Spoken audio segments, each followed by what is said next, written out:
because it's only one-day program, and that too, in one-day program, the schedule is very tight, so we'll not waste time. May I request all the dignitaries to begin the stage program with lighting the auspicious lamp. That is our tradition, that is our culture, because it's a learning occasion. It's a learning and a spreading learning occasion. So may I request Professor Abhijit Dakhar to escort the dignitaries to the lamp post.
After this auspicious lighting of the lamp, the host institution, to felicitate our esteemed guests on the dais and off the dais, may I request my volunteers to come forward.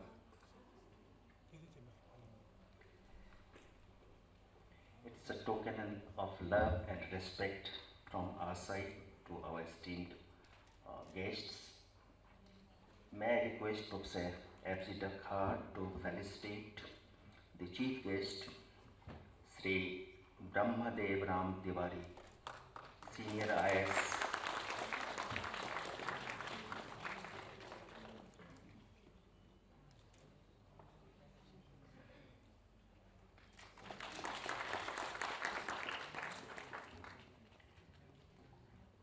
May I request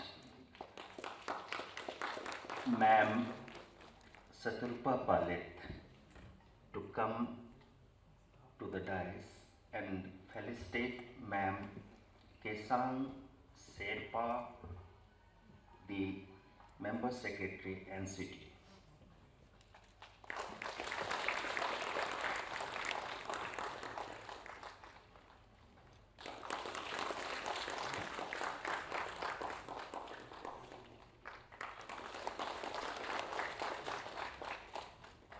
May I request Professor N. Pradhan of NERIE to please felicitate Professor R.C. Patel on the dais.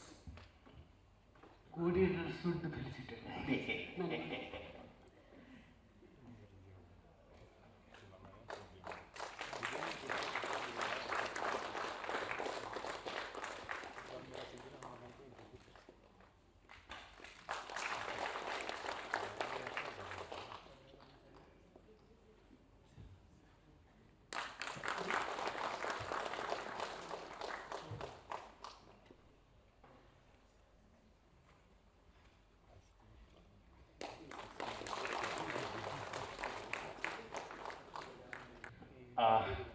May I request Professor N. Pradhan to kindly felicitate our esteemed guest here, Sri Gajanan Lokhande.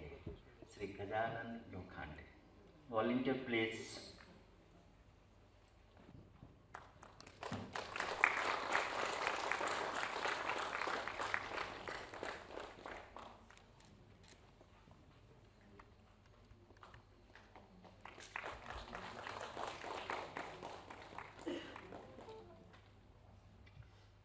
May I request Dr. Tinumoy to kindly felicitate the NCTE team here, Sri Abhimanyuji.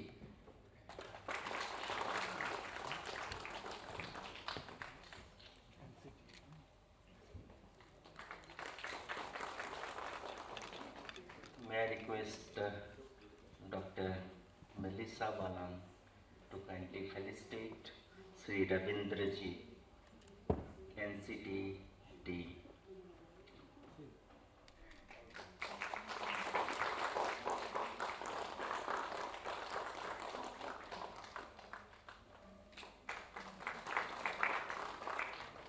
May I request Dr. Prachi Gildea to kindly felicitate D. Sri D.K. Chaturvedi, the NCTE team.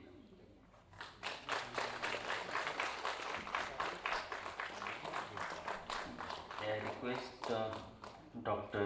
Tulika De to kindly felicitate Sri Naveen Mallikji from NCTE, the Regional Director, ERC.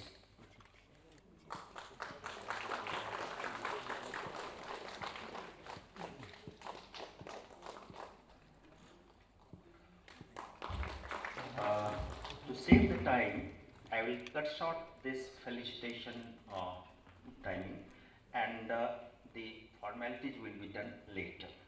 Friends, we are here today for a very important purpose, occasion.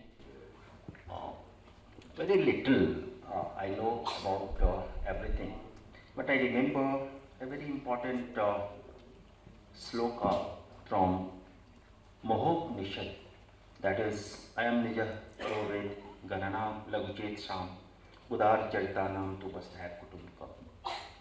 It talks about the wholeness and the concept, Indian concept of wholeness, the entire world as a family. The very Indian concept of the unity and wholeness is that we believe in Indian philosophy that everything within the universe is the manifestation of the one reality, that is the Brahma. And so oneness, the concept of oneness, and from there everything flows, manifests. The very important words, I would say, it's there with NCTE, Guru Tamo Dhamma. It's there with NCTE. Its meaning is that it is the teacher who gives the knowledge of that Brahma, the final unity, the final reality, the whole, final whole. So it's the teacher. Now in this philosophy, looking into this philosophy, yesterday there's a very landmark event in the history of India and in the history of the world also, that, Pragyan rover, the Chandrayaan-3 landed on Moon. So, what is the reference here, why I am bringing this? Now, what is this?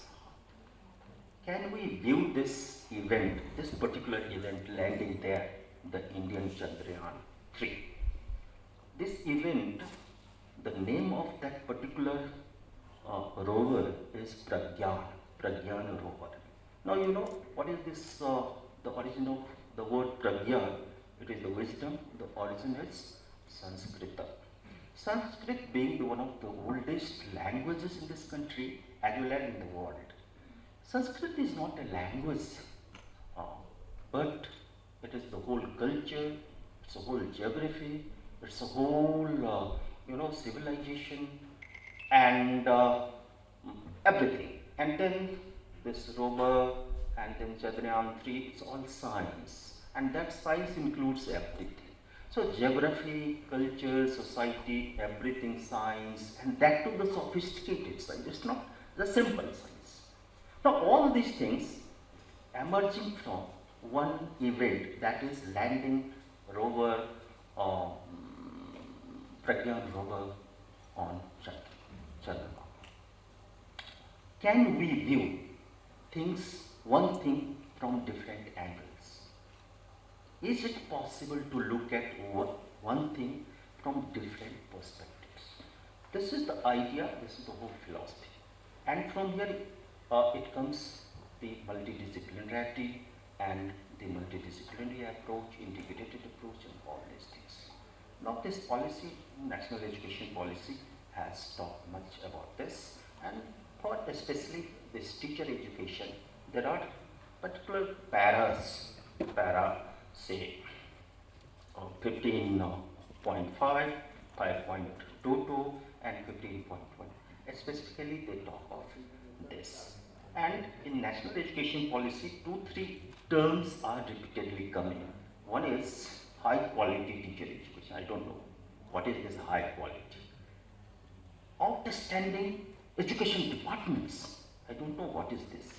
So it's not simple teacher education we are talking of, how the policies mentioned. It's all about something of high quality, something of outstanding. I don't know what does it mean. But under the leadership of NCTE, that's the statutory body in this country, I would say the kudos, the credit goes to the Honorable Member Secretary sitting here, Ma'am Kesang Sherpa. Under her leadership and the team therein, according to this philosophy, the policy, 3 major milestones have been elided from the policy. So far I remember the NPST or NMM or this ITEP. So we are here, and the first phase of the ITEP programs are being rolled out, and we are here, and it's honor for NERIE, it's honor for this place, it's honor for this region that the beginning happens here. We are starting this stage of orientation and talking and spreading the message therein from this place. So we are honored, ma'am, to give this opportunity to host this occasion.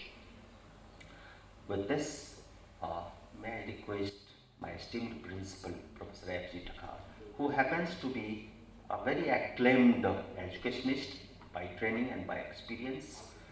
She is the in-charge principal here. May I request to formally welcome all of you who are here on this occasion. Ma'am, Professor F.G. Thakar. Thank you, Professor Subhash Chandra Roy. Dr. B.D.R. Tiwari, Chief Electoral Officer, Meghalaya, and Commissioner and Secretary to the Honorable Governor, Meghalaya. Mrs. Kesang Sherpa, Member Secretary, NCTE. Professor R.C. Patel, MS University, and member of the Core Committee of the ITEP Curriculum and Syllabi Development. Registrars, directors, deans, heads of departments, principals, and coordinators of the 5 institutions, Borough College, North Lakhimpur College of the State of Assam, Rajiv Gandhi University, Arunachal Pradesh, National Institute of Technology, Agartala, Tripura, and Kyang-Nongba Government College, Joai, Meghalaya, the NCTE team members, invitees from the state, district level officers, officials, invitees from the universities, dietes, DERT, SCERTs, educational administrators, my faculty, my students, ladies and gentlemen. As the principal of the Institute, I stand here to extend a very warm welcome to each one of you. It is really a pleasure for us to have each one of you today. Yes, some we see the new faces here with us, and we also welcome the old faces who have always been there in the Institute in our various programs. I should say that, like what Professor Roy just mentioned, that it will be a red letter day for the Institute, in the sense that our respected Madam Sherpa has chosen the Northeast Regional Institute of Education amongst the other RIEs in the country to host this program on information and sharing sessions on the Integrated Teacher Education Program. When we come to the Northeast, yes, we know that there will be just 5 colleges, institutions, who will be rolling out the ITEP from this academic year 2023. But we are hopeful, and we will work together, that in a few years to come, more colleges will be able to launch this in the Northeast. And I believe that when it is really finally rolled out, we will be able to bring quality teachers, which is so important, especially in the present day. And so therefore, with this, we are very happy also to work with the National Council of Teacher Education. And once again, ma'am, we are so thankful to you for bringing the entire team of NCTE to our institute, and I welcome each one of you once again. We have just lit the lamp, and may this lamp continue to shine. May this lamp continue to burn, provided we give the right oil to it. And no matter what the challenges, no matter what the difficulties that we may have as a region or as a country in implementing the Integrated Teacher Education Program, I know that the lamp, it will keep us going, so that we will really be able to shine, so that we will be able really to bring a change in the quality of teacher education programs. And I would also like to say that here at NERIE, we are trying our level best to see that the ITEP program will be implemented in a few years to come. Yes, with the NCERT, the Integrated Teacher Education Program, it is not a very new concept, because I have faculty with me from Bhubaneswar, from Bhopal, from other RIEs who talked about this Integrated Teacher Education Program now for the last 20 to 25 years. So therefore, we are very hopeful, and I wish the very best to all the 5 colleges who will be launching this program this year, and the very best to the NCTE and to each one of us. Kublai, thank you.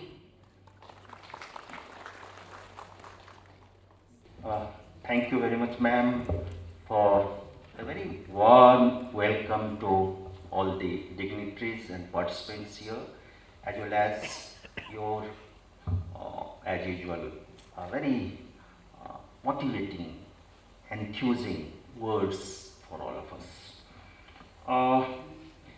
I think let's not waste the time.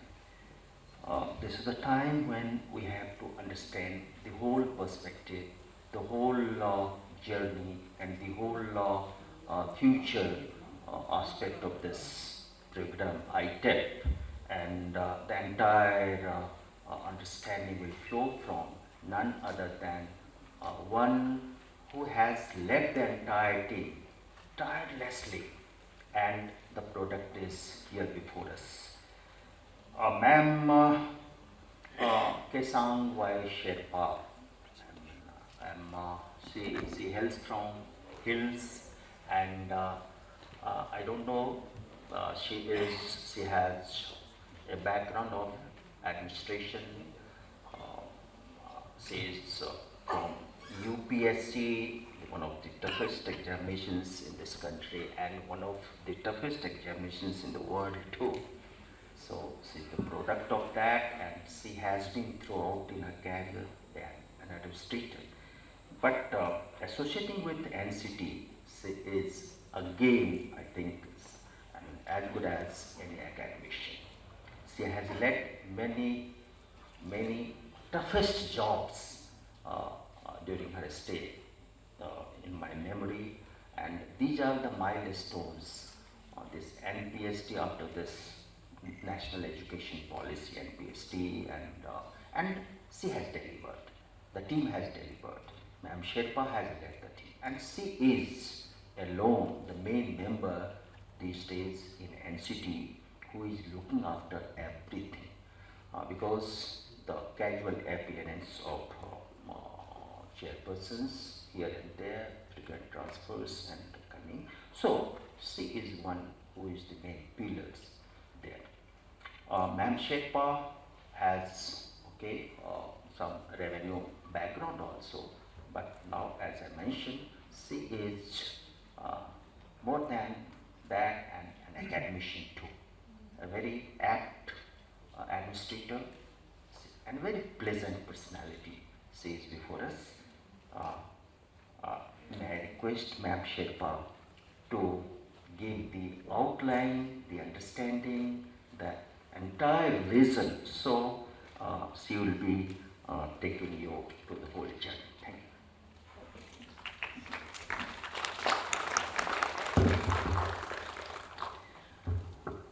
Shri Brahmadev Ram Tiwari, IAS, Professor Dakar, Principal NERIE, Professor S.C. Roy, Professor R.C. Patel, Shri Gajanan Laundriji, all the participants from the 5 colleges, institutions which have been recognized for running the ITEP from the academic session 23-24, all the students of NERIE who are present here, faculty members of NERIE, my own team from NCTE, and a very good morning.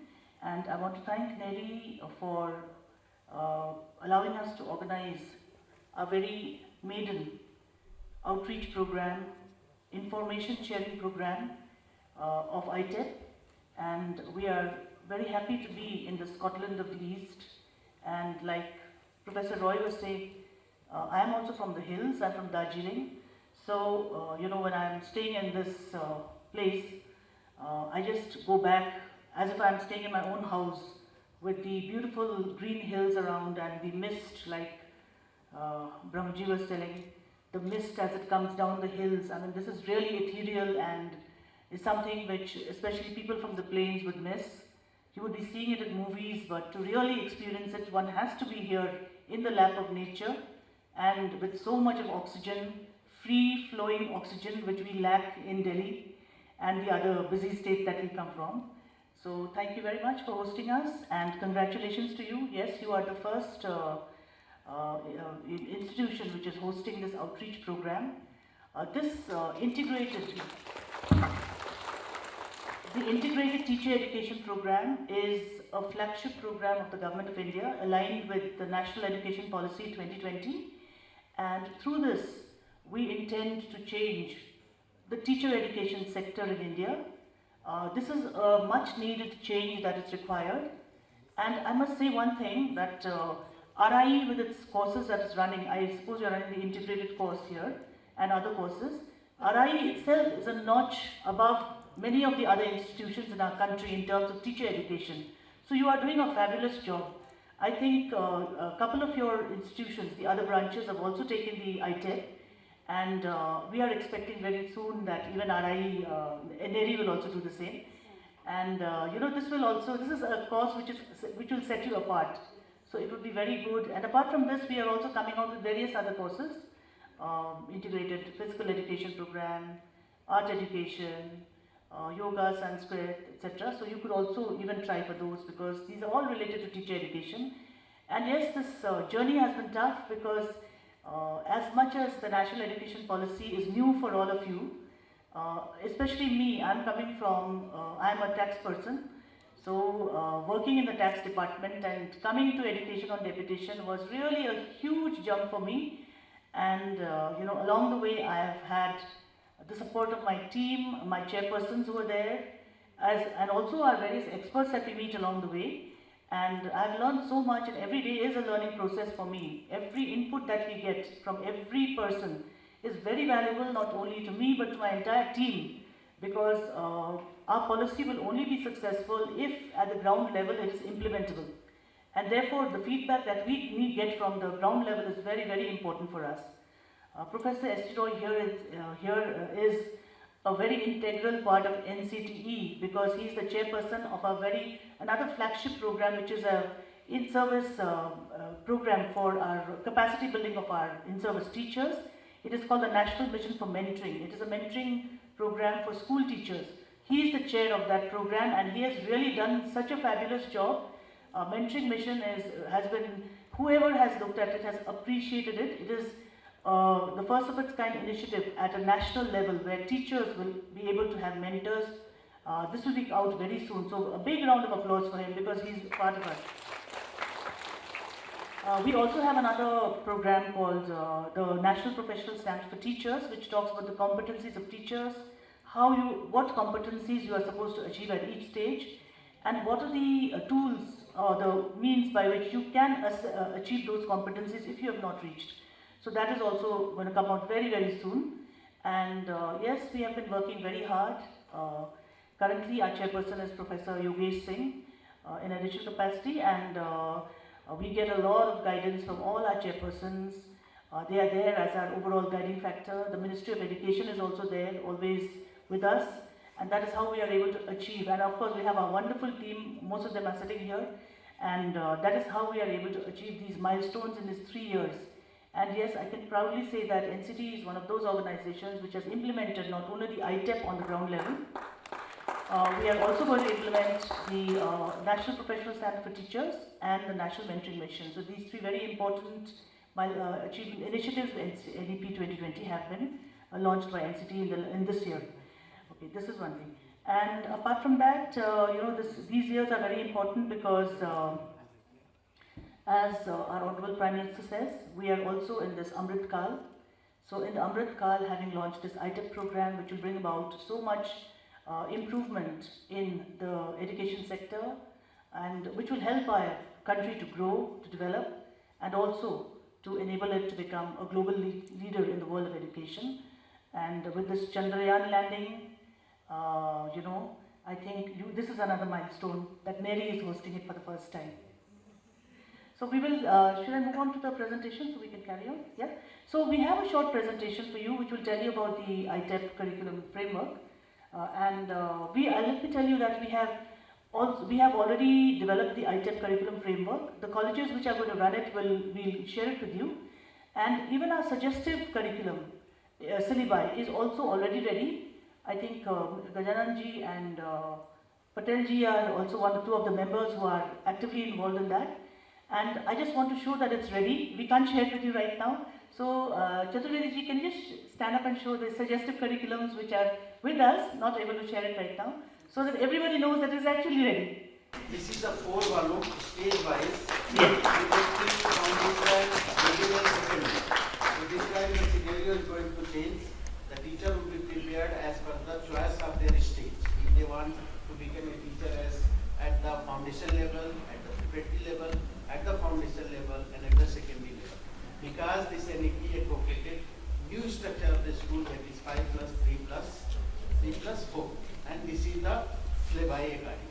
So we are ready with the suggestive syllabi, which will be out very, very soon. I think maybe by next week or something will be out. Curriculum framework is there. I'm going to take you through the curriculum framework. Okay. So when we developed our curriculum, ITEP curriculum framework and our syllabi, these were the committee members involved, because many times this question comes that how are bureaucrats preparing the curriculum or the framework. In government it doesn't happen that way.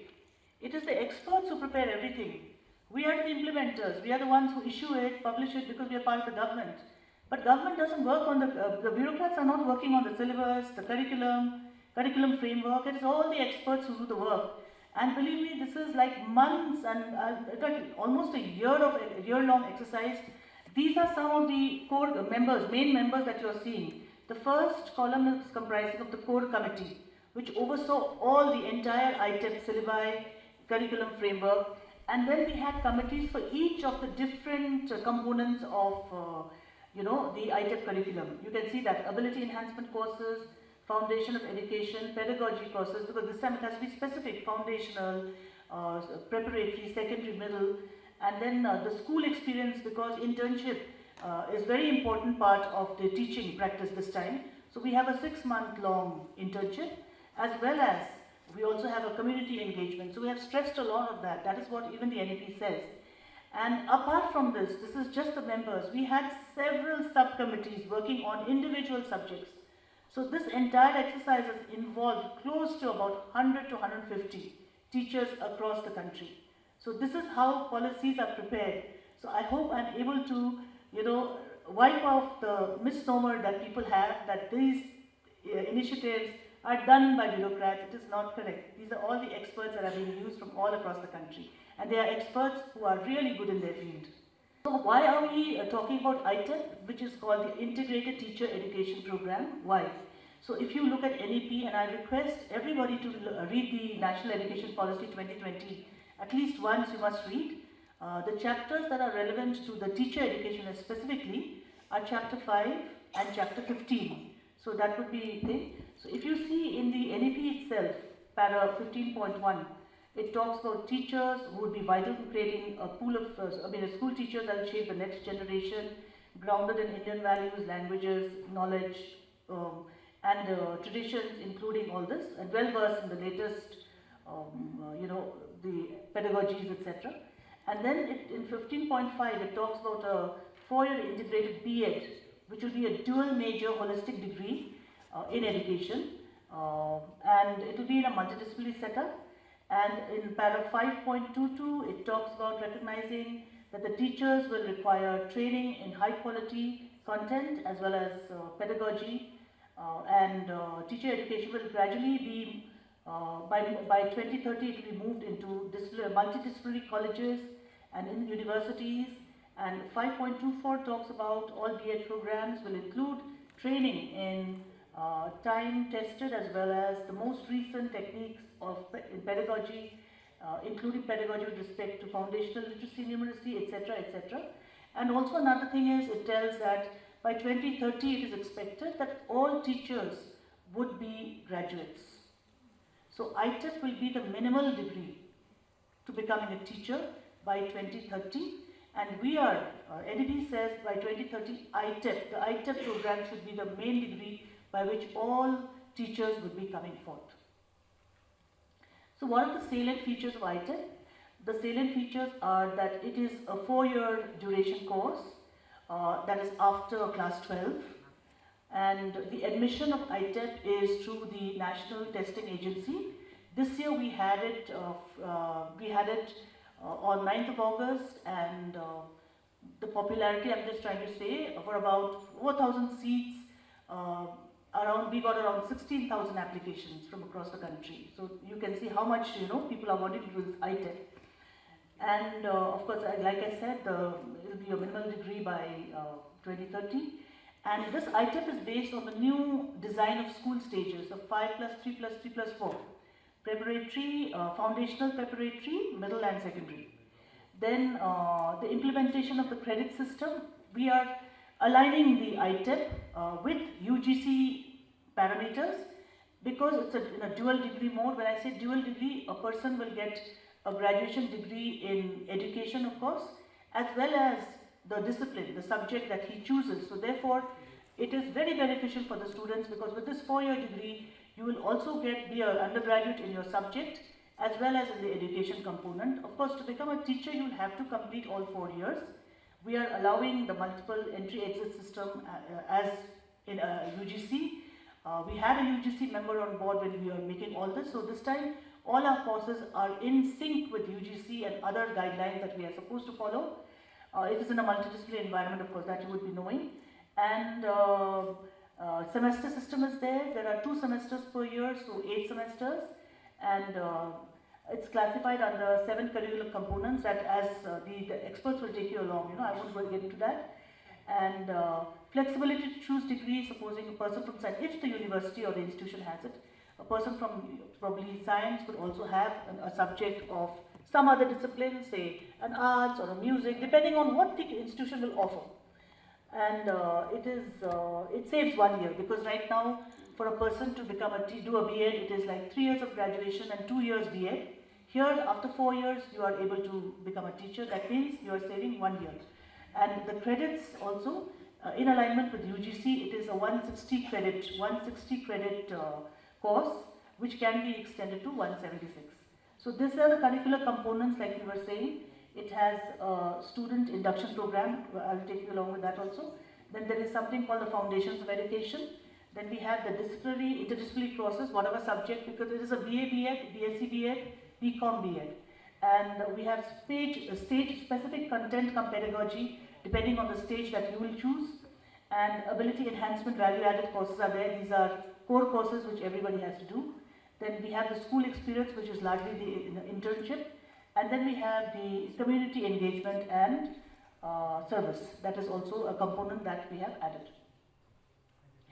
So if I take you through the curricular and pedagogical aspect of this thing, the curricular aspect, as I've already told you, I'm just taking it through, because sometimes by repetition we take in a lot more than by just saying it once, so I'm just taking you through it again. It's very important.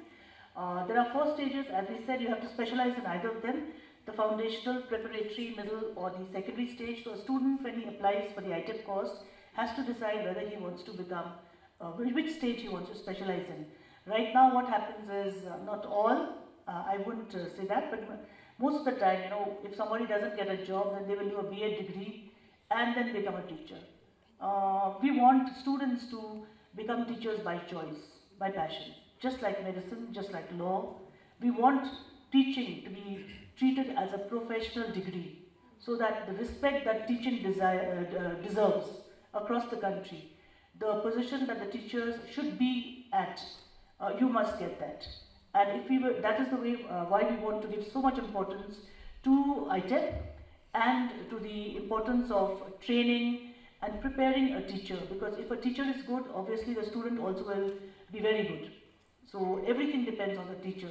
I have a lot of respect for the teachers who have taught me. Unlike current, where students can even say anything to the teachers. Today also, if I will meet my teacher, I'm so scared. I don't think I'll be able to utter a word. But I have that much respect, and since we spend almost 80% of our time in school, this is where our foundations start. So there's a need for having good teachers across the country, because who you will teach today, they will be probably leading the country in another 20-25 years. So you are preparing a generation. So that is the need for having such a good teacher education program. Then, as I already told you, multiple entry exit we are allowing. If you exit after 1 year, there will be a certificate given to you. After 2 years, a diploma will be given. And after 3 years, the bachelor degree in the chosen subject, upon securing 120 credits. And thereafter, the 4th year, maybe you will become a teacher in ITEP. And our aspiration is that all students who join will complete the 4 years, and exiting at any point of time will be an aberration and not the norm. Then we have vertical mobility. Student teachers who complete 4-year ITEP and they want to pursue masters can also do that, depending on the credit. Since we are following the credit system, the academic bank of credits will be there. Your credits will get accumulated. 160 is the credits extendable to 176. So if a student wants to pursue some other course which the university already has, he can do that, he or she can do that. That flexibility we are keeping. We are also allowing the flexibility of 70-30, which is the UGC, 30% to add the local flavor, so that it doesn't become a very rigid syllabi. And this is a suggested syllabi, and the universities and colleges can modify it as per what they feel. But largely, I think most of them will stick to this syllabi because it's a very well researched, very well made syllabi. Then the last thing is that, of course, this will, the attributes of graduates would be there for all teachers who come out of this ITEP. They would have comprehensive knowledge, procedural knowledge, content delivery in the class, etc., etc. So this is there. Now, when we talk about the implementation, how did we implement it? Okay. So if you can look at the table, we are actually launched in pilot mode. The reason for pilot mode, because a lot of people ask us, why pilot mode? You could have just gone on with it, across the country. When we are implementing a new policy, which is going to have countrywide reach and a lot of ramifications on a lot of students, etc., we need to be very careful that what we are launching is actually correctly being launched. So when we do a pilot, during this one-year pilot study, we will understand what are the changes that are required, maybe in terms of the curricular content, in terms of the regulations that are required. For example, in this, when we run this pilot, we will have brainstorming with different regions, and maybe states like in the Northeast which have very peculiar problems which are not there for the rest of India. They will tell us, madam, this regulation or this aspect needs to be changed. So we need to look at all that, and so that when it is launched countrywide these are largely ironed out and it comes out, because we are dealing with the lives of students. So we cannot make changes all the time. Tinkering we can't do. This is not a product that you tinker slightly and then we are going to affect so many students. So that is why we have launched it in pilot mode, so that we learn from it, we change accordingly, and when we launch it finally in the field, well studied, well researched, a program goes out to the entire country. So first phase we had 42 institutions there, and from Northeast we had 5 institutions. One is Kyangba College, Government College Meghalaya also. Then we had the Rajiv Gandhi University Arunachal Pradesh. Then we had the Tyagbir Hem Barua College Assam. Then we have the North Lakhimpur College Assam. Then we have the NIT Agartala. All 5 are here, no? All 5. Can we just see them? Who has come from those institutions? Okay. Can we give a big round of applause, because this is really a good one.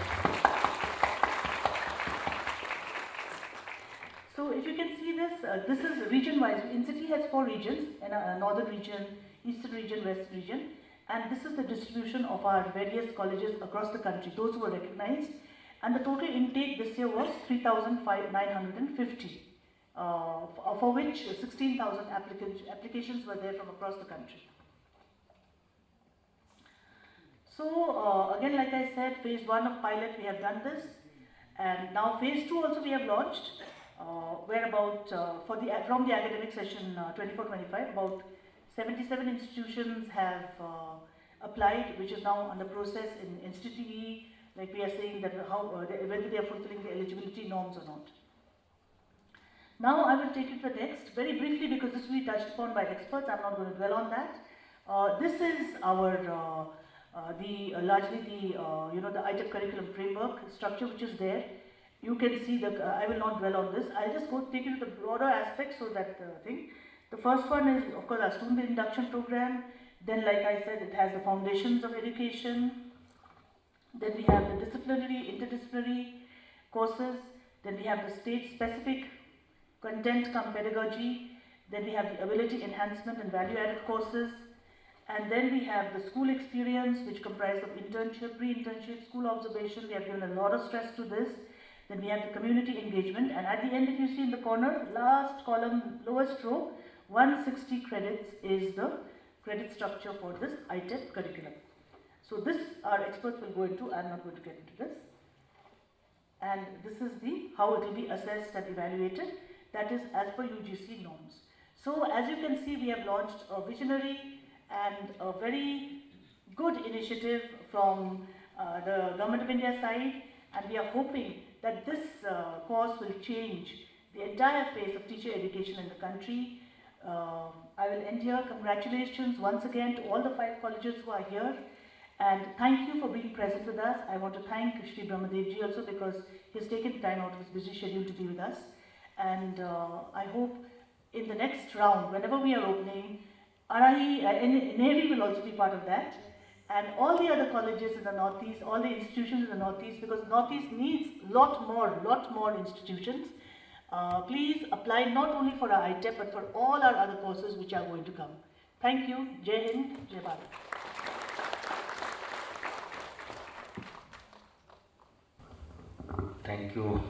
Thank you very much, ma'am Sherpa. It was a really wonderful deliberation and presentation about ITEP, the journey you have discussed.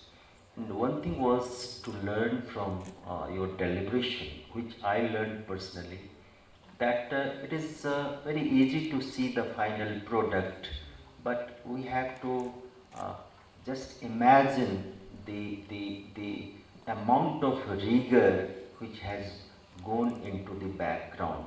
A series of discussions, a series of committees, and n number of people, experts from different backgrounds and areas, length of experiences, and then a series of workshops, and then a document comes out, is ready, and then it comes before us, and it's like this document, and NCTE follows that modus operandi. I mean, it's wonderful, and so it's not easy to give any a remark on a particular document.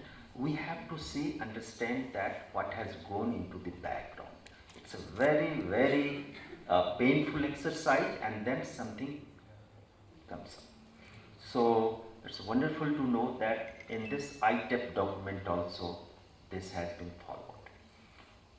Ma'am has explained nicely what are the different aspects of this, but the learning here is, and especially for those 5 institutions who are going to start this ITEP from this academic session, for them, that it's why it is a pilot and why it should be a pilot, ma'am has nicely explained.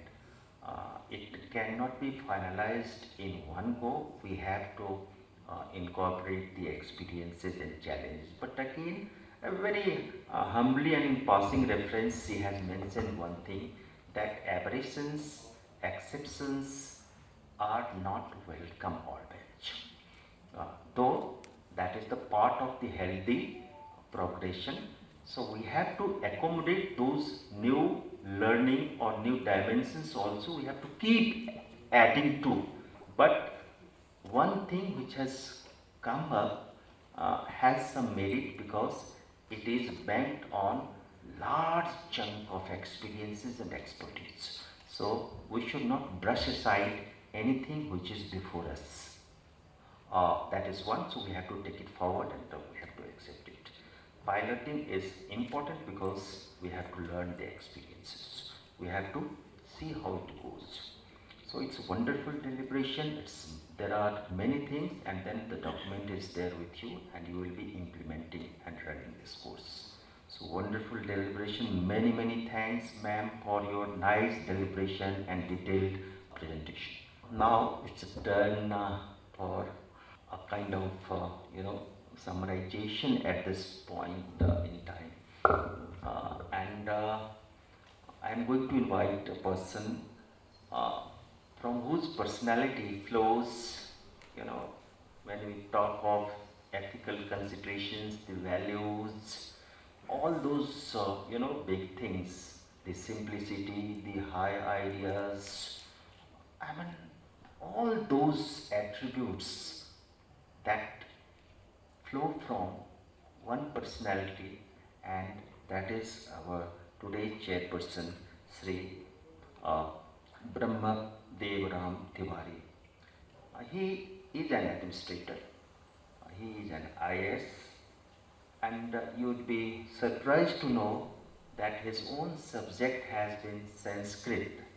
Sanskrit, as we mentioned, that Sanskrit is one of the oldest languages in the world and in this. And Sanskrit carries values. Sanskrit carries the larger Indian perspective. It's not only a language. So the value flows from the personality, from that simplicity. And he is none other than Sri Brahmadev Ram Tiwari. He is with us. May I request our esteemed chairperson today, Sri Brahmadev Ram Tiwari, to bless this gathering with your wisdom and ideas and motivation and valuable words. Sir.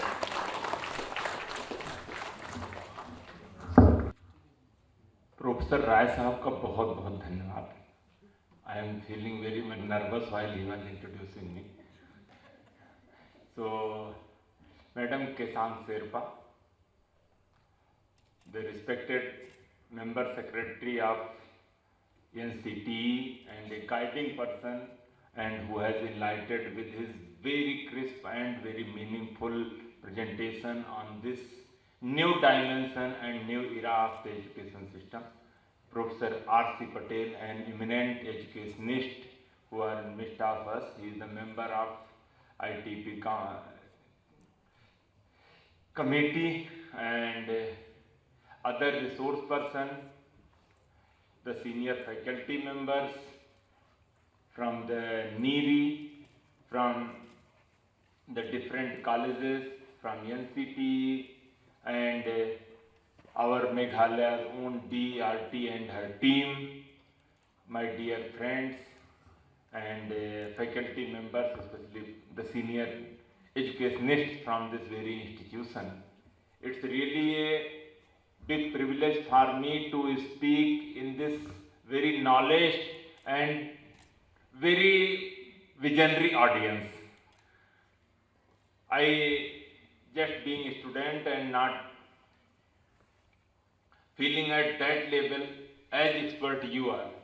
So my whatever feelings I would like to share rather than going to technical aspect, which is I got opportunity to learn in length through madam's presentation. Just 1 year I got an opportunity to work in education department of Meghalaya as commissioner secretary for about 1 year, and different aspect of the new education policy, this National Education Policy 2020, and this ITEP and other programs we got opportunity to work. And some of our team members from DRT who are here, who are working on the state curriculum framework, about which madam has told there is about 30% liberty for the state and local specific curriculum to be incorporated, and so that will give the space for the local aspects, not only in the field of science but the social sciences, literary things also. And as our well eminent person Sri Gajanan ji, before coming here we were discussing, so he very nicely told about concept and content. So concept might be remain same, but the content to express that and to teach that should be more localized, and it is very well inweaved idea how the education system to go ahead in future. This new education system 5 plus 3 plus 3 plus 4, none of us has gone in our education during our education, but we have to prepare new generation to face the world challenges, the need of time, the futuristic perspective of education, how they can compete in this era, which is very much global. World is very much nearer, and info system is like ocean, and in just a click. We all are having mobiles, and that is a miracle instrument which changed our life, and education is also very much being part of that. We have to learn a lot. As Professor Rai has told, sometimes we may see the ethical and value system of society, how we can nurture our mind in what direction it should go. Or everywhere we can find the good, bad and different aspects, but how to use that comes from our society, and that from education system, where the role of teachers is very, very important. I think in this different credit system of ITEP, around 150 credits as per 8 semester wise it has been given, and I was just trying to little bit within few minutes to incorporate and to learn how this system will be. It takes a long time, but still all those, the way it has been designed to meet the future requirement of our education system, that is very, very crucial, because the teachers are the most crucial stakeholder in our education system. And it's not the infrastructure, not the equipment, but the teachers and the way of teaching, how they inculcate the knowledge in the students. That is the most important gist of our entire education system. So they should be well versed. They should envision the requirement of our education system, how in this 21st century and for coming time also, where the technology is very fastly moving and the dreams and imagine is very much reality. So in this era, that is the fastest, not only the technological but economical, social and the mental, physical, mental change also is happening, and education has to incorporate everything and to pass on, to carry forward with the students. So it will not be static course books which we were studying in 80s and 90s and very late development, sometimes 10-20 years, little bit variations were coming. Every year, every time we have to see, and it is more and more practical aspects is being part of the education system. So teachers have to make themselves very much equipped, especially the future teachers who are not only the NERIE, the other institutions who are joining this kind of very session, and they are going to part of this new system of ITEP, as Madam has very rightly told. Around 45 institutions from this year going to start the sessions on ITEP, and this I would like to congratulate NERIE and principal and her team for having this kind of opportunity of first orientation workshop on this ITEP in this very region, which is abode of cloud and mesmerizing experience, as Madam has very much said. So rather than taking much time, we would like to say we have to envision and we have to see and observe. See, we have to more openly interact with the very young minds, because they are growing up with so much technological advanced environment, and we have to match our thinking with their curiosity minds. And sometimes, like I can share, my 6-7-year-old child put me with the big question mark. The questions he keep on asking on everything. We have not gone through that kind of system. So we have to make ourselves very much updated every day, especially in the teaching line. And we have to promote students. They should ask more and more questions, so that reflects that they are grasping whatever and observing what's happening surrounding. Lot of knowledge is available on the YouTube. Videos are very easily free of cost available, and lot of teaching learning material is also available.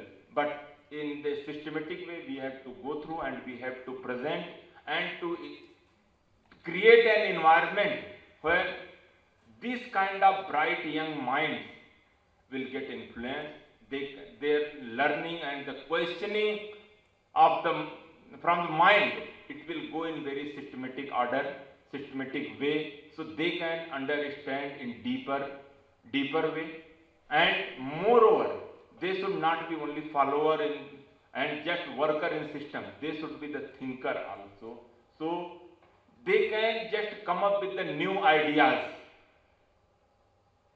new way to present. And it's not only machines are the reflections what we thought through mind. So in that way, human mind is limitless.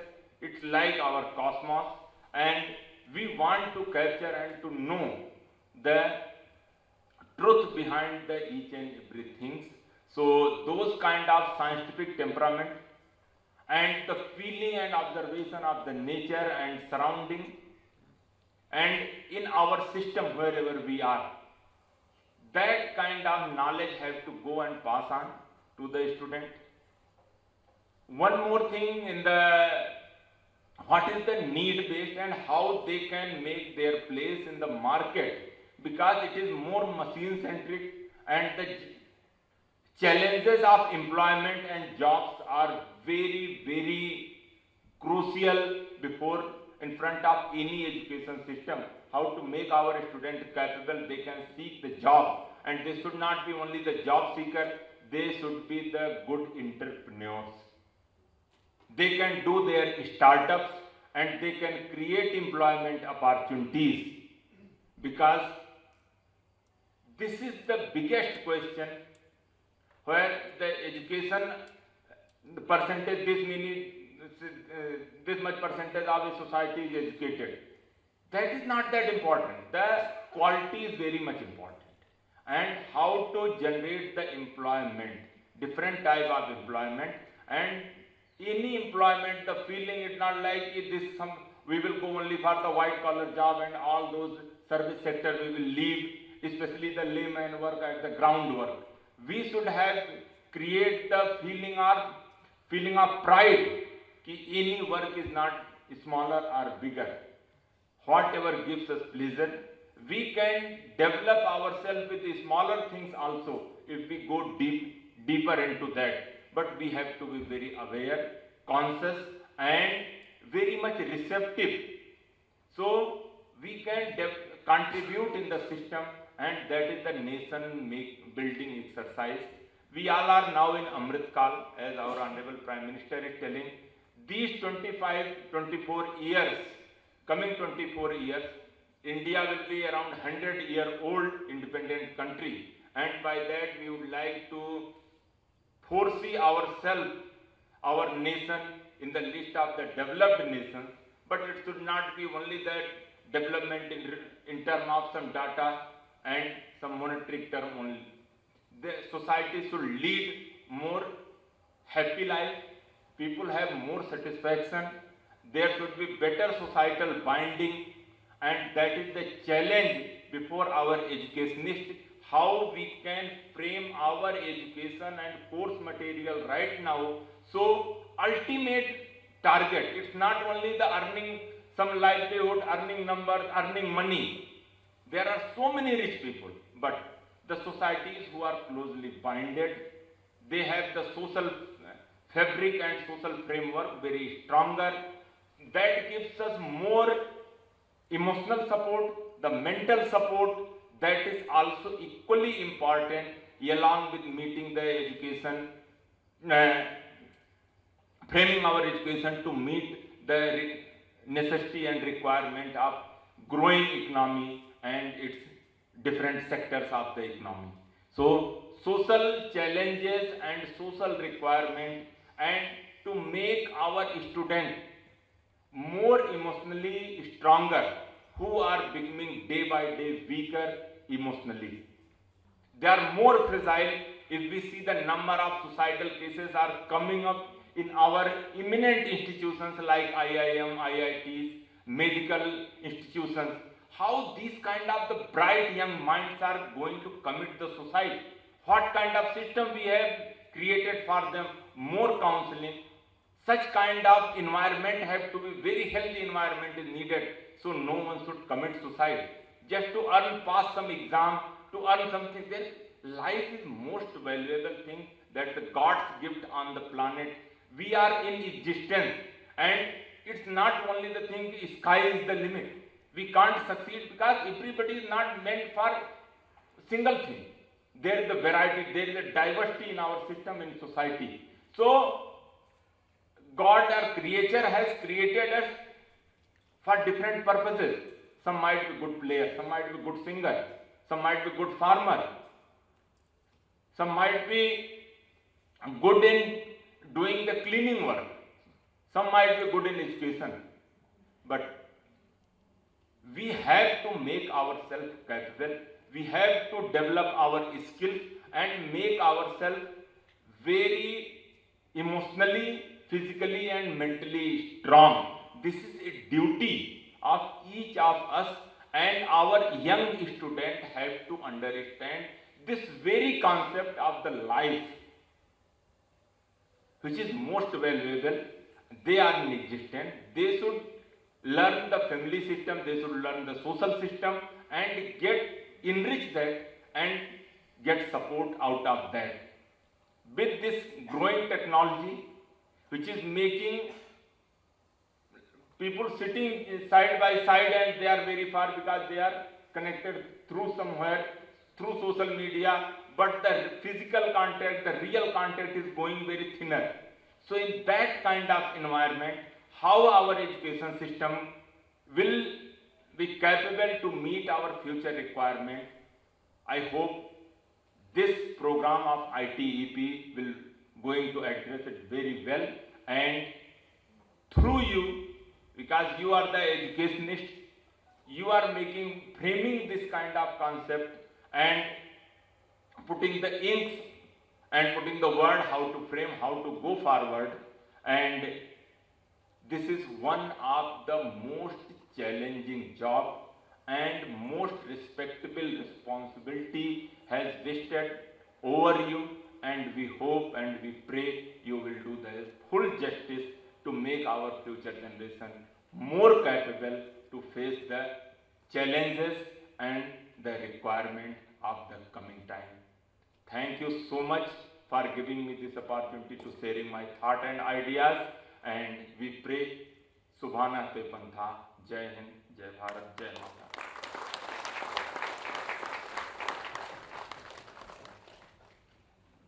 Thank you very much, sir. It's a really, I have no words how to express my thanks to you.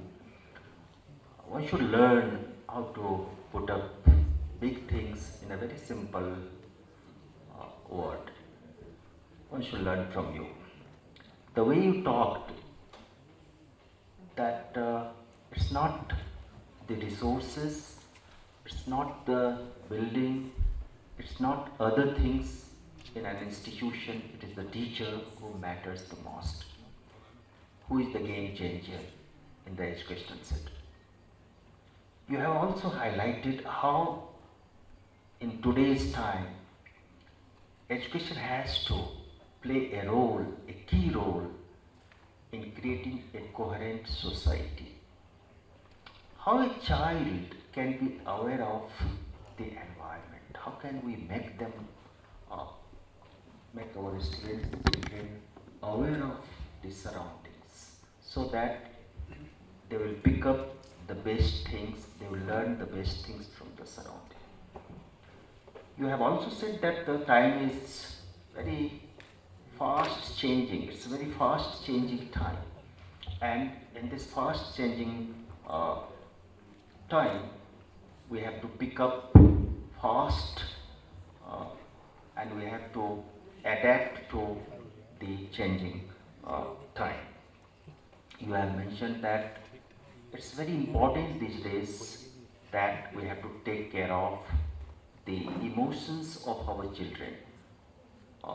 They might be very bright, they might be very aspiring, they might be very ambitious, but again, if they are taking their own lives,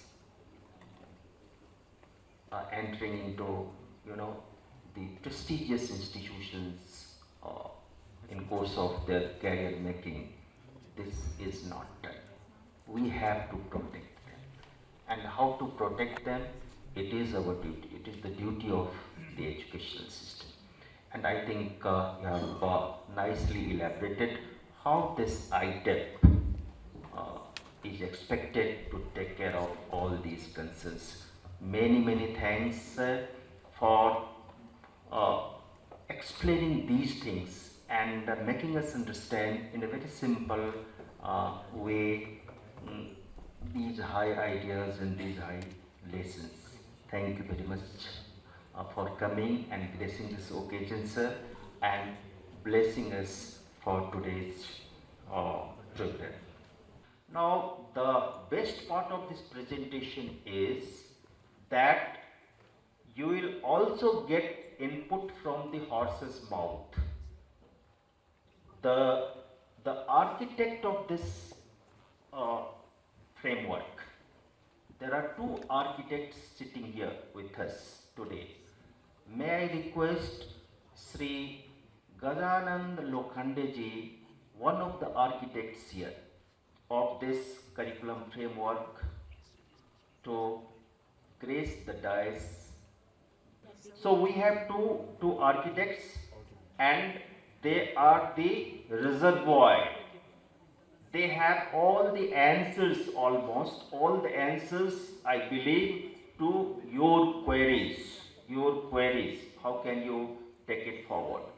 So we have Sri Gajanand Lokhandeji. He is one of the prestigious organizations from Karnataka. He hails from that organization, and he has been associated with this. I would say, and as you remember, that a series of workshops, meetings, deliberations, discussions behind this curriculum, and he is one of the pillars there. He is one of the biggest contributors there. And to apprise this house, the recently formed committee, high-powered committee by ministry for the book development, textbook development in NCERT as per the new curriculum. He is one of the members.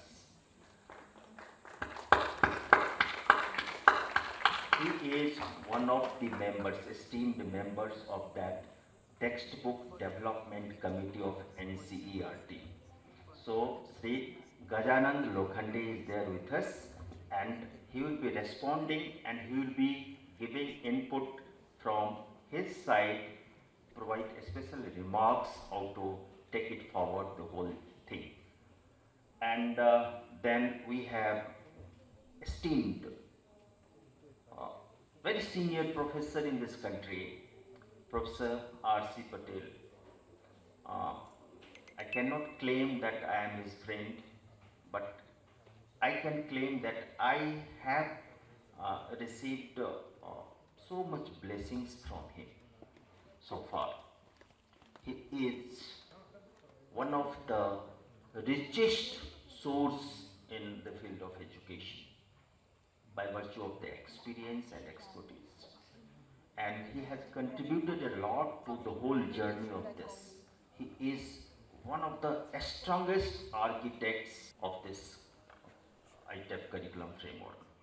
So these two architects are there for us to help us to understand better how to go about the whole journey. So with this note, now I invite Professor R.C. Patel to please share your thought, how to take it forward, what are the challenges, what challenges might come, and how to address those challenges on the way of implementing this. Good morning, everyone. Special thanks to, before I begin with, my friend Professor S.C. Roy. He may not consider a friend, but he is a good friend of mine. Sri Brahmadev Ram Tiwari, the chief guest of today's function, Chief Electoral Officer Meghalaya, Commissioner and Secretary to Honorable Governor Meghalaya, Madam Kesang Sherpa, Member Secretary NCTE, Professor H.G. Dhakar, the Principal of NERIE, my learned friend Sri Gajananji, the representatives of 7 institutions from NERIE, either their dean, principal, director, members of NERIE and other institutions who have been invited, and dear students. Before we actually enter into the open discussion, I thought of adding on 1 or 2 points to the presentation made by Madam. One is, you must have observed that for each semester there are only 20 credits course. This is unlike many other programs. For this, lot of thinking has gone in, and the basic idea of keeping only 22 credit instead of 22, 24, at times we see 28, 29, even 30 credits per semester. So instead of that, here we thought of giving only 20 credits in order to give leisure time to both the students and faculty members, so that constructive, creative and good work can come up. So basically that is the main intention, and that is how only 20 credits per semester, and these credits are uniformly distributed over all 8 semesters, which makes it ultimately 160 credit program. Another thing which you must have observed from the curriculum framework is the disciplinary or interdisciplinary courses contribute 64 credit, and these 64 credit courses are completed before or up to the 6th semester. So by 6th semester, all the students who take admission into this 4-year dual major ITEP degree program, they will be able to complete 64 credit either disciplinary or interdisciplinary courses. And for some reason, even if we want them to continue, but for some reason if they want to quit the program, as per UGC's requirement, if they have completed 64 credit, they can definitely go for the PG program in the chosen disciplinary or interdisciplinary subject. For instance, if somebody has taken physics and maths as a major subject, here instead of one major we talk of a major and a minor, and the bifurcation is 48 credits for the major and 16 credits for minor. So it is 48 plus 16, which makes it 64. And we know that in a normal situation, a teacher is required to teach at least 2 subjects in a school. And hence, here in the disciplinary courses, it is taught that the students will take 2 subjects, one major that is of 48 credit and minor of 16 credit. And all these 64 credit courses will be completed before the 6th semester. So this is another major important thing that will help them for vertical mobility in their own discipline also. Then now once again here there is a heavy emphasis on content cum pedagogy. We know that NCERT through its all 4 and 5 RIEs has been trying for integrating content and pedagogy. Here in this ITEP,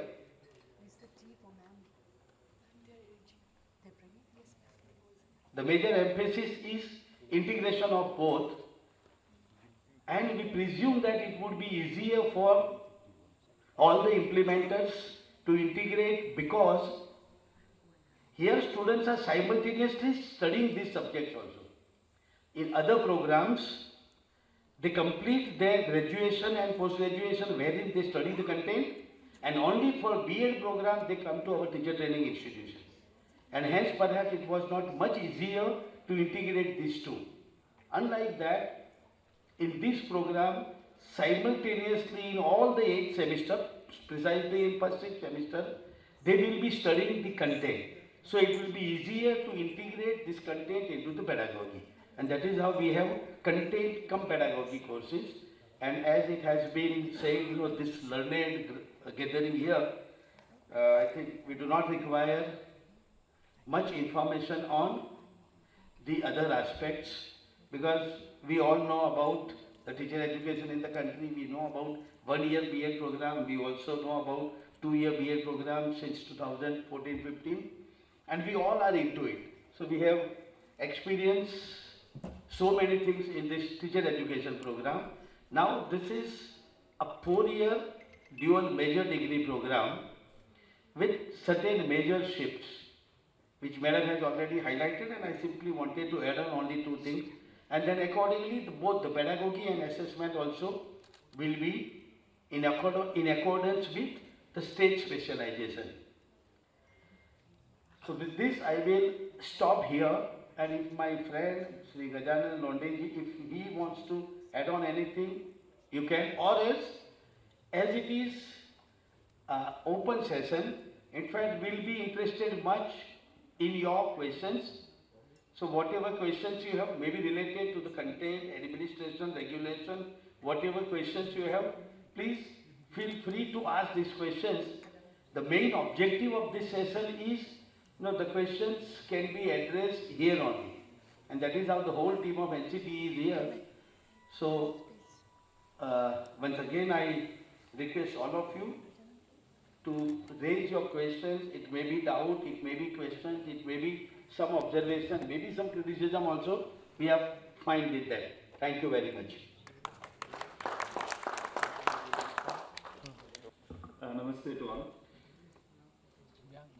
A lot of points are already spoken. I need to say something before you ask questions. So a few things which came multiple times in our discussions when we were designing framework. For at least 1 year, we had more than 20 sittings and so many deliberations. Some points came where how much of emphasis we should have on practicum. Then what should be the vertical options, movements for the teacher. When we do this dual major and integration, how this dual major and integration should happen. If we have 48 credits for the disciplinary course, when children go out of ITEP program, versus other students from the disciplinary college will have 60 credits or 80 credits in 3 or 4 years.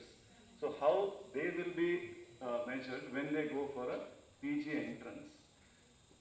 So these were some of the questions which were coming more often in our discussions. It was, if I may take liberty to say, that it was really a circus for us to manage dual major, integration, focus on practicum, and as Patel sir said, that we also wanted to have the content come pedagogy together and take care of the paradigm shifts which are mentioned in NEP. So we tried our best to put all those things in the framework. Now this framework, we also heard from Kesang ji that you have some freedom to do localization. But this framework, when we designed, we kept that this is a minimum thing. And already sir also mentioned that we are given only 160 credits. So when initially we thought there were also, when we put all those things together, it went up to like 210 credits. So if we have to get everything, when we have to satisfy all the conditions. So this 210 is too much. It becomes very hectic course. So some of them also said it's a dual major course. And then if we want to do best, then students need to strive for it. So they will be different than a course which is a disciplinary degree of 4 years. So these were some of the things which came up. So the framework, what we have, you can adjust to your conditions. And as this is a pilot, we would also like to hear from you today, and also even once you start putting this in your colleges. This pilot will help us refine for the next batch. Already some 77 institutes have registered for next year.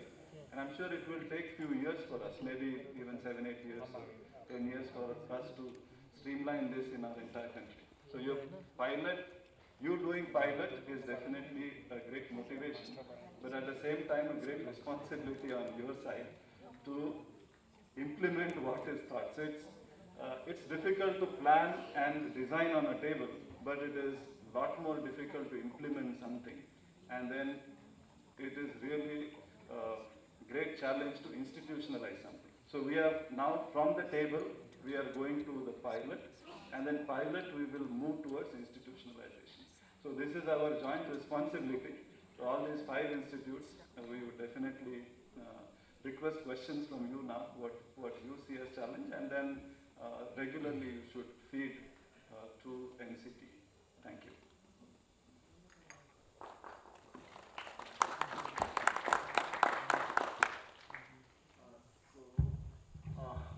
Sir, how do you take up questions at a time or one by one? Okay. Now the house is open. Please. Good afternoon. I am Professor Sherpa from National Institute of Technology, Agartala, Dean Academic Affairs. Sir, I am having the few clarifications like that we had made a examination on 9th August. When the result will be published and when counseling will be started. This is one. Second is that you know that the admission process for our engineering has already going to complete by 25th of this month, and classes have started. So we have to look into that, our whole things. So this is one.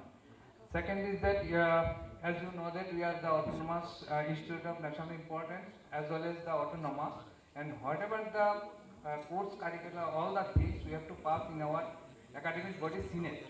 So few moments before you have shown that course curriculum, that things has been published in the course curriculum framework that we have seen, but semester wise, detailed course curricula we have to pass it. So this is the one question, that when we will be getting it and we have to place it in our next Senate meeting. Third is that, sir, that you have given our result publication at GPI as well as CGPI, the calculation, but the way it has been presented, that is OP, like that way, our nomenclature is that different. So hopefully that we have to cope up with our own nomenclature, so there should not be any problem, because we have to, when NIT Agartala giving the degrees, that nomenclature for the degree should be the same, that is your credits, grade and others.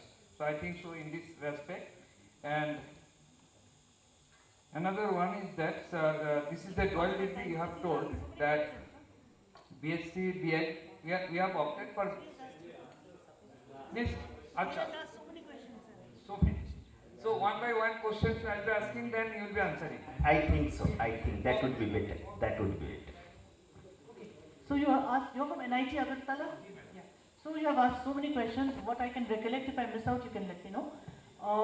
See, the exams were conducted on 9th August.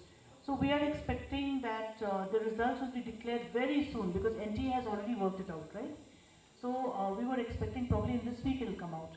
Thereafter, the counseling session is to be done by the concerned institutions and the universities. How it's going to be done, I will ask my colleague here to tell you, but that is at your level.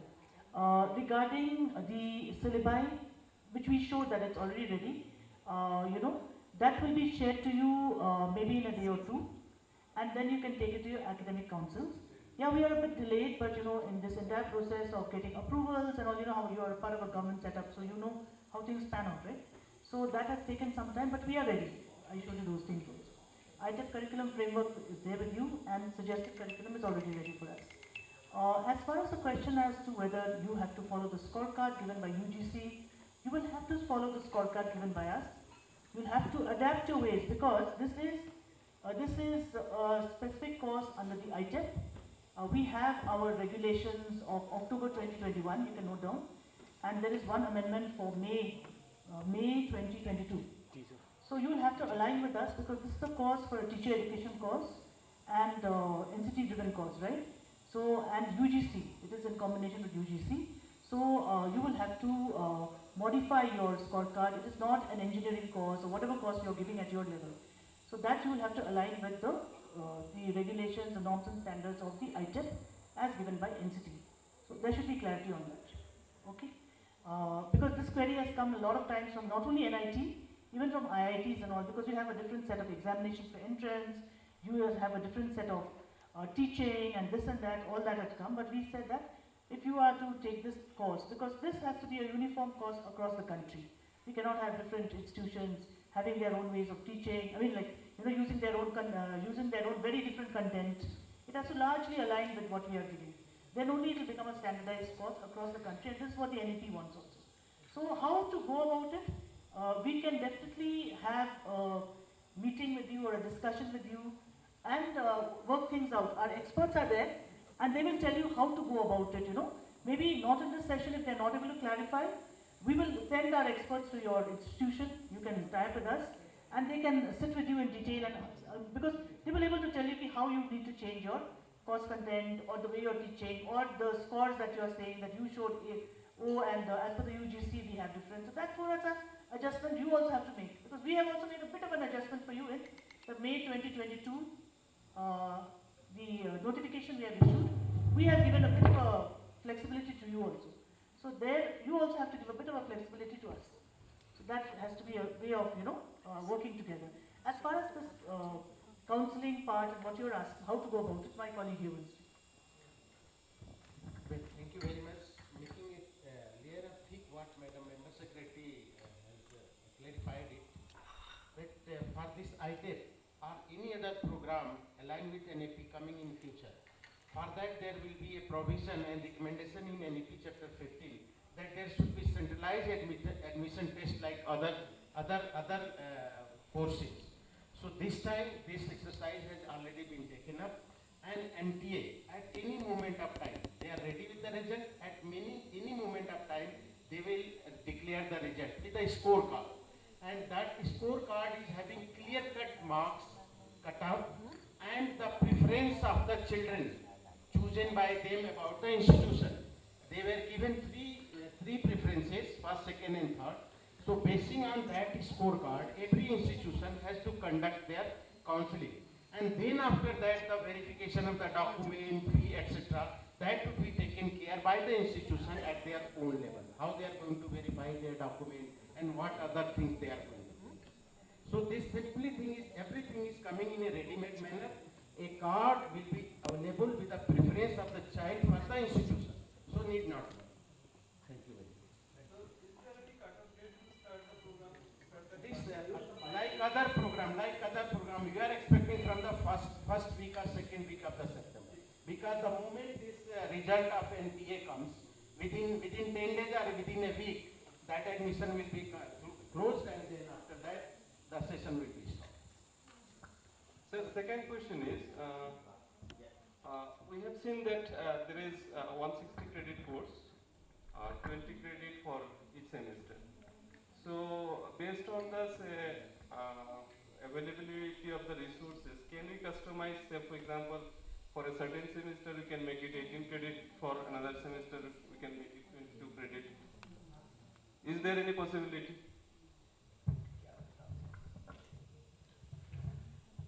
So this 20 credits is not just a number. We had a lot of thought in terms of which subject should come in which semester. So we need to seriously think about what we are optimizing. So if we optimize the resources in our college, then we will have to compromise on the sequence of some of those courses. So it was really a great exercise, I would say, that all the experts have done to fit in both like the sequence as well as the credits, so that we have balanced semester for students. So I would recommend not to change. But if you really have extreme challenge that you cannot, then you need to see that the courses which you are shifting, you're not changing the sequence, or it is not hampering the learning of the child, student, teacher. Just to add on, I think resources may not be much difficult because this is offered only in a multidisciplinary setting. So we can definitely take teachers from the other discipline. So very good afternoon to all. Esteemed members on the dais and off the dais. I am Professor Prashant Kumar Acharya, Head Department of Education, Rajiv Gandhi University. Sir, first of all, I appreciate the ideas that you have put in the preparation of curriculum for ITEP. But the question that is in mind, that whether the curriculum which has been designed by NCTE and its esteemed members, that the curriculum has been designed in tune with all the major and minor courses, or it is only for the education that is the first major. So just we want to know that means all first major and the second major, since it is dual major program, and even also the minor. So whether all the contents are there in the curriculum framework or only the first major papers are there. Here also in that curriculum framework, in that booklet on page number 22 and 23, you must have seen that the 64 credit of disciplinary / interdisciplinary courses, this is to be decided by the university. So NCTE is not proposing any syllabi for the 64 credit. For rest of all the courses, a detailed syllabus with with a brief introduction, then the expected learning outcomes, all the units, the pedagogy, suggested practicum, suggested references for each of the courses, that is ready, and as has been said, very soon you will get that also. So dual major degree, but what we are giving is only teacher education syllabus. That 64 credit, it will be decided by the concerned university. Sir, my second question is that in the ITEP guidelines, that which is reflected in the gazette, that so far the manpower is concerned, that one teacher is generally means assigned to take the discipline course, that is the second major. So when there will be multiple batches, particularly sir, I am taking this cognizance in the context of university system. It may be easier for the multidisciplinary colleges, but for the university system, when we are dragging the manpower and resources, it may be difficult for us. So sir, shall NCT take initiative to revise at least or to increase the manpowers for the second major and to deal the minor courses when the multiple batches will come within 4 years, sir? See, wherever you are having issues of, we would request whatever queries you are raising, please mail us also. Because when we are having our deliberations, we can actually note it down. Because we'll take care of that. As Professor Patel has already said, we are giving a lot of flexibility to the concerned universities. 64 credits of your discipline is totally your, you are already running those courses. So we didn't feel the need to interfere into your discipline aspect. Secondly, 30% again, flexibility is there because of the UGC 70-30, so there also you are getting the flexibility. It's only the education component and the core courses that we have taken care of. So a lot of flexibility on your part. Regarding this, the faculty that you have asked, you can share your resources, because ultimately when you are saying that if you, secondly when you have multiple blank batches, etc., the ITEP notification allows you to share your resources, because as a university you'll be having these resources available, right? So we are allowing that sharing. And whether we are going to revise these notifications, yes, it's a pilot project. So as you go along the course, you will also see that there are various challenges which come forward, which for us currently we may see it's not as a challenge, but on the ground level, like I said, the implementation may be difficult. So please give us a constant feedback. In fact, NCT team along with the experts will be going around once to all the institutions during this 1 year and taking feedback and seeing how the course is running, seeing where we need to change regarding the faculty, regarding our regarding whatever many constraints are there. If they come up, you need to understand that and get it changed by the next before the next session starts. Also with the curriculum, if you want to include something, exclude something, etc. in the core courses, that also we will do. So that amount of work we can do. Is that okay? Okay, thank you, ma'am. Thank you so much. Yeah, we'll send it. Good afternoon. I am Dr. Marianne, Principal of PGT College, Shillong, CTE PGT Shillong. So I have a question. We are a standalone college. How do we move into multidisciplinary? Can adding one course only, let us say BA, because we are talking about multidisciplinary, integrating courses. Can adding one course, let's suppose BA, can we be an integrated college? One stream, Yes, can adding one stream, like for now we are just BA. So can we just add BA and make our college integrated, apply for ITEP? Because this is the question that, this is the thing that is going on with us. We don't really know how to go about it, sir. So we just want a clarification on that. Currently they are standalone. How do they move on to the multidisciplinary? So, ITEP talks about a multidisciplinary environment, right? So there are many standalone institutions across the country. So currently, we are also working in NCTE. Please, Ramana. We are also working in NCTE as to how to transition these standalone colleges. Some of them are very good, like your institution also must be one of them. So they are very good and doing excellently in the field of teacher education. So when NEP comes, why should we disadvantage those type of institutions? Why? So, and NEP doesn't talk about closing, because this is one question, something which all people say that you're going to shut down. We're not going to shut down any institutions. We're going to allow them to transition into a multidisciplinary environment. We will be shutting down those which are not, what's the term which is used in the NEP? Dysfunctional, and one more term is being used. Substandard institutions, dysfunctional, those which are not going to adhere to the laid down norms and standards, that we will definitely shut down, because who would want our children to study in institutions which are actually not feasible?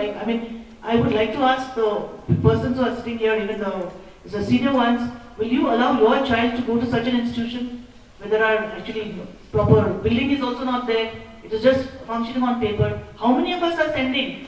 How many of us, even the colleges which are running like that, are they sending their own children to that college to study? So that is what NEP wants us to shut down. It doesn't say to close.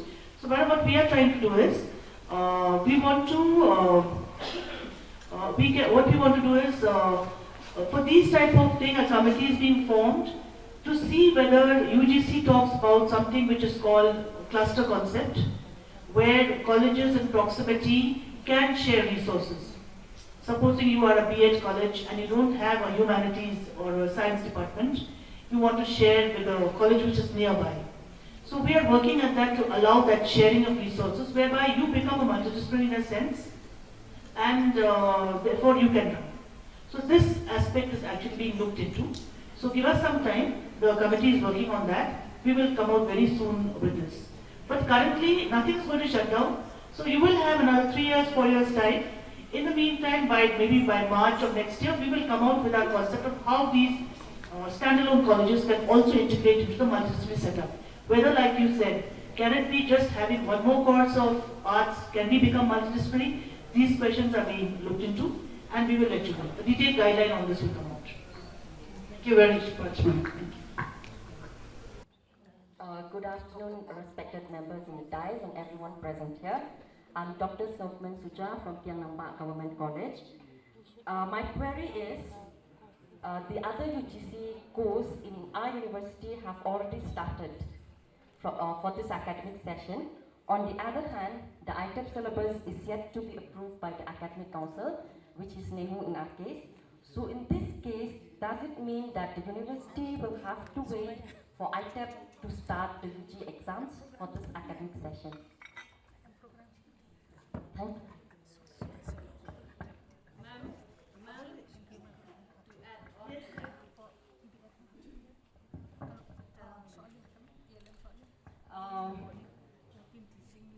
Dr. Sopman Suja has just taken the word from my mouth, when I raised my hand. Let me tell that I'm Professor C. Nobri from the Department of Education, Northeastern Hill University. I must say that this time we just missed the pilot, phase, madam. We just missed this.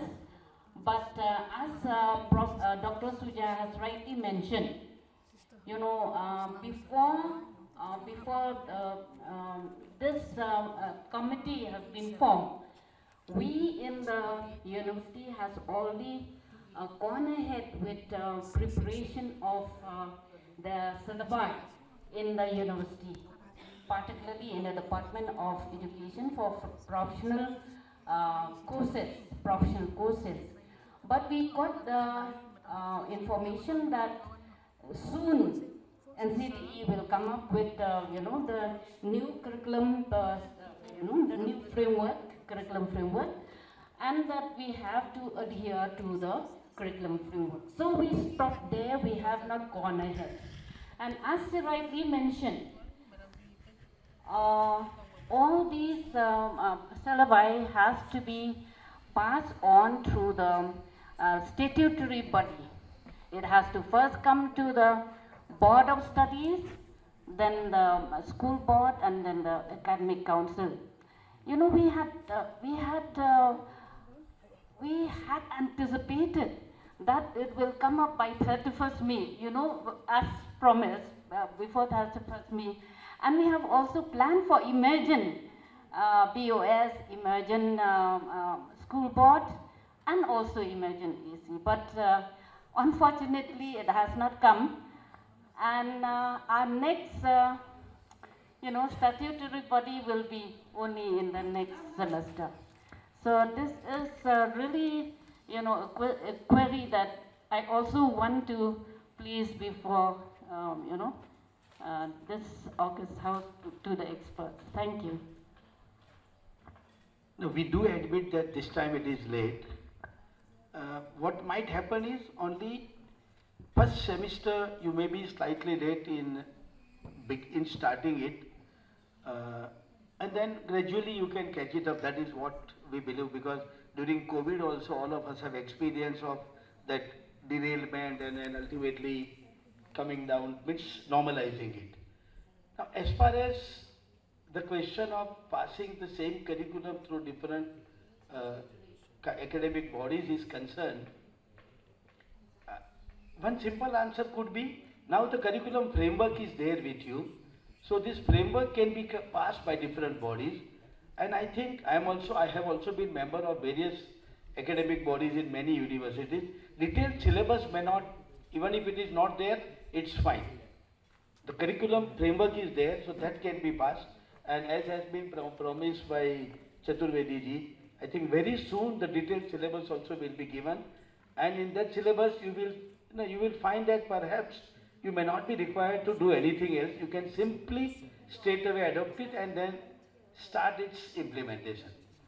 So first semester, I believe that this time definitely we will be little late, but then there will be a special request from NCTE to all the universities to call a special board of studies, special all these councils, and that we have been doing depending upon the requirement. Special board of study can be called just in a day or two, only for one agenda, and then subsequently in next 1 or 2 days the faculty board and other council. That I think that can be taken up. Fine. Yeah, over to you, ma'am. Yeah, in fact, I'm so happy to hear that universities like NEHU have actually taken it upon themselves and working so hard to developing a curricular content for ITEP. That shows the passion and the interest that you have in this course, and the hard work that we are putting in. So we really appreciate you and your university, as well as other institutions who have taken this mantle upon themselves to work on the ITEP syllabi. Like Professor Patel has said, you will find that the suggestive curriculum is very exhaustive and would cater to all your needs, probably 99% of what you would want to see. And like he said, from the academic world, so I don't know about that, but you can have your emergency things and all. And as I understand, we are not that late, because even though CUET admissions have taken place, the second round, the third round is still going on. And my daughter is also in the second year, so I remember in her time also, though she got admission in the first list, the classes had started, but the actual classes only started about 3 or 4 weeks when all the students actually joined the class. So the classes don't even, right now they're just having some orientation and this and that. So ma'am, it will not be too late. We're expecting the results to be out, counseling at your end, and by the end of this first week of September or whenever, second week, you would be able to start along with the CUET. This is our expectation. Thank you. Another request, madam. Patel has just mentioned, you know, if one letter goes from NCTE, that would be very helpful, you know, because we cannot impose, from the Department of Education to impose to call for an AC or for Board of Studies for that matter. Board of Study, yes, it is in our hands, but for AC particularly, it needs, we need, notification from NCTE. Thank you. Ma'am, we will, from NCTE side, we will extend all the cooperation that is required. That is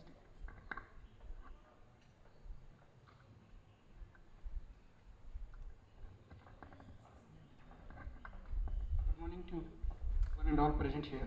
Myself, Dr. Narendra Singh, Department of Education, Rajiv Gandhi University, Arunachal Pradesh. Sir, my question is just my curiosity. One thing is, under ITEP, we can offer 12 programs. Is there any suggestion or any idea from NCT or something that all these programs can be run under one umbrella? 12 programs. And another question is that as for the statistics, only one institution has applied for foundational course and secondary institution 63. But foundational is most important. If there is no foundation, what about this secondary institution? ITP second, no. Then also at preparatory stage only 7 and middle 3. And then another is para 5.24 of NEP says that training will include teaching children with disability.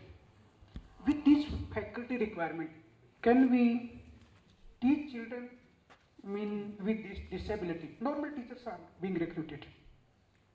These are my questions.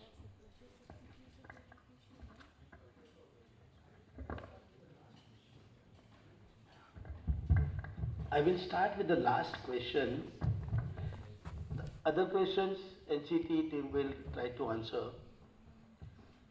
We strongly believe that specialized training is needed to all of us to take care of the requirements of children with special needs. Now, children with special need is a very big spectrum.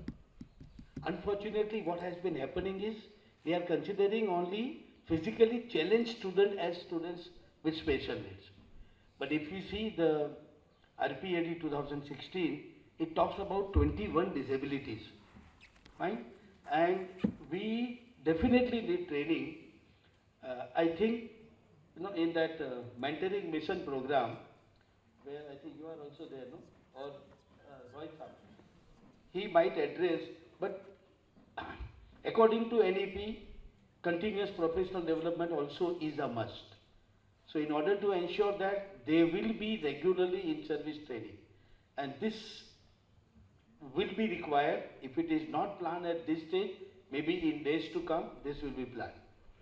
Now I talk about reality. In my long career of 31 years as a teacher educator, I have had at least 5 totally blind students in my B.Ed and M.Ed program, and I was teaching measurement and assessment.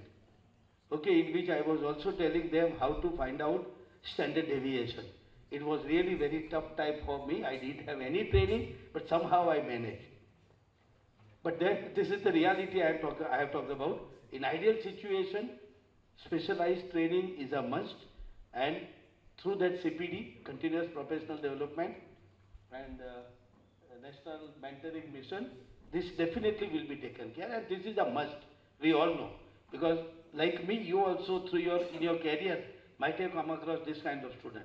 I remember another student, who had hearing difficulty, and it was challenge for both me and the student, because students can see that I am speaking to him, and he is not able to understand anything. And then looking at his face, I was also disturbed on so many occasions. But somehow, because he was able to see I was writing and I was conveying, but I don't know that is the right method or not. But that is what we have somehow managed.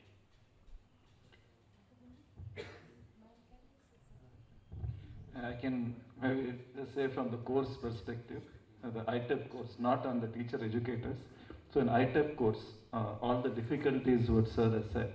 So we have a course on inclusive education, and all these things are mentioned in it. So the future teachers, we are going to take care of them. So our student teachers will be trained on handling students with different types of disabilities.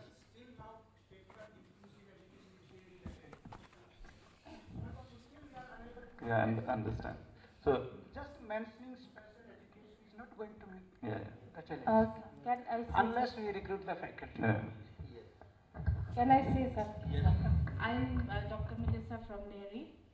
We are not implementing ITEP as yet, but looking at the curriculum, I'm very happy to see that you have the portion on inclusive education. Sir had actually pointed out the reality, saying that we are not trained for inclusive education. Whenever we work for teacher training, you know, it's very difficult for many of the teachers who have had no idea of, you know, disability has seemed to be treated as in isolation for many years.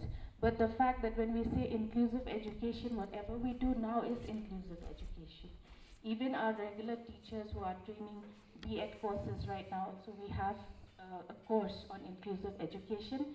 Frankly, ma'am, you're from NEHU, I will say it's very minimal, because in 50 marks, inclusive education won't do justice to the child with special needs. So this is the problem. And also, like in Meghalaya, since we have the college implementing ITEP, I have a ward who's also blind, I have also a deaf girl, and when they go for higher education, there are no avenues in the state. Because the colleges are not equipped yet, neither the NEHU also is not ready to give guidelines on how to go about implementing inclusive education, which I've written many times up to the minister also about this, because there's no accessibility. Clearly, here the document talks about accessibility. And another observation is that when we talk about inclusive education, we tend to focus more, like sir had mentioned, disability, but also the blind, which is easier. But what about the deaf people in the country? I mean, I'm a sign linguist, sorry, I'm a sign language expert. And we've been fighting for this till we finally got the ISL recognition in the NEP-2020. So I request NCTE to also kind of mention that sign language also needs to be incorporated. We are writing courses for NIOS also, for secondary stage learners who are learning sign language also. So that's my observation. Thank you so much. Thank you, ma'am. I think please wait for our suggestive detailed syllabi. That will address a lot of the queries that you're raising. Because right now you're just seeing the curriculum framework, which has just a line, and we are just, you know, having a lot of queries. Kindly wait for the suggestive syllabi. I would also like to say that if you have any suggestions thereafter, please do mail it to us, it's there. We can always look into things that we want to change, and of course inclusive education for us is very important. And I think the Act also says that above a certain amount of disability, extreme disability, it comes under the RCI. We are dealing with those children who can be brought into the mainstream, because that is the entire idea of bringing those people into the mainstream and treating them like everybody else. That is what inclusion is all about. As far as your query regarding the discipline courses, 12 components are there. The last one reads any other. So you have the option of adding more and more. It is not you know, a rigid thing. The last says any other. So you want to add other things, you can add. It depends on the availability in the university. Regarding the people choosing the stages, yes, only one college has opted for the foundational course, and I hope you will be the next institute to opt for the foundational course since you have raised it. What is the name of your college? Arunachal Pradesh. And you opted for foundational? And you are raising this query? No. Okay. So next time I hope you will opt for the foundational, not one unit, but at least 4 units of foundational. We are noting it down. Aap note kariyega. Okay. And presently, Department of Education is running B.Ed course, and that is meant for secondary. That is all the institutions or the university, they have applied for the secondary. ITEP itself is a new course. ITEP itself is a new course. So we expect everybody to opt for all the courses. If you feel, and the entire idea of NEP, it says that we must treat all the stages, teachers teaching in all the stages at par. The moment we are saying that only secondary, right now what is happening, this is my understanding, is the teachers teaching at the higher classes get paid more, the ones teaching in the lower classes are being paid less. So we want to end that difference, and thereby we are introducing this. So next time Rajiv Gandhi University, Arunachal Pradesh will be opting for 4 units of foundational course. We are talking to your Vice Chancellor about this. Sir, one more question, another of general nature. As per UGC curriculum, and a 4-year dual degree course, after, if they opt for research program, they can do PhD. And 4-year this graduation program, then PhD, minimum 2 years. After 6 years, they will be eligible for the job. And as far as this ITEP is concerned, 4-year ITP, then plus 2 year PG, then PhD. Then it will be 8 years. So what incentive NCTE or something are proposing for those teachers who are getting job after 2 years?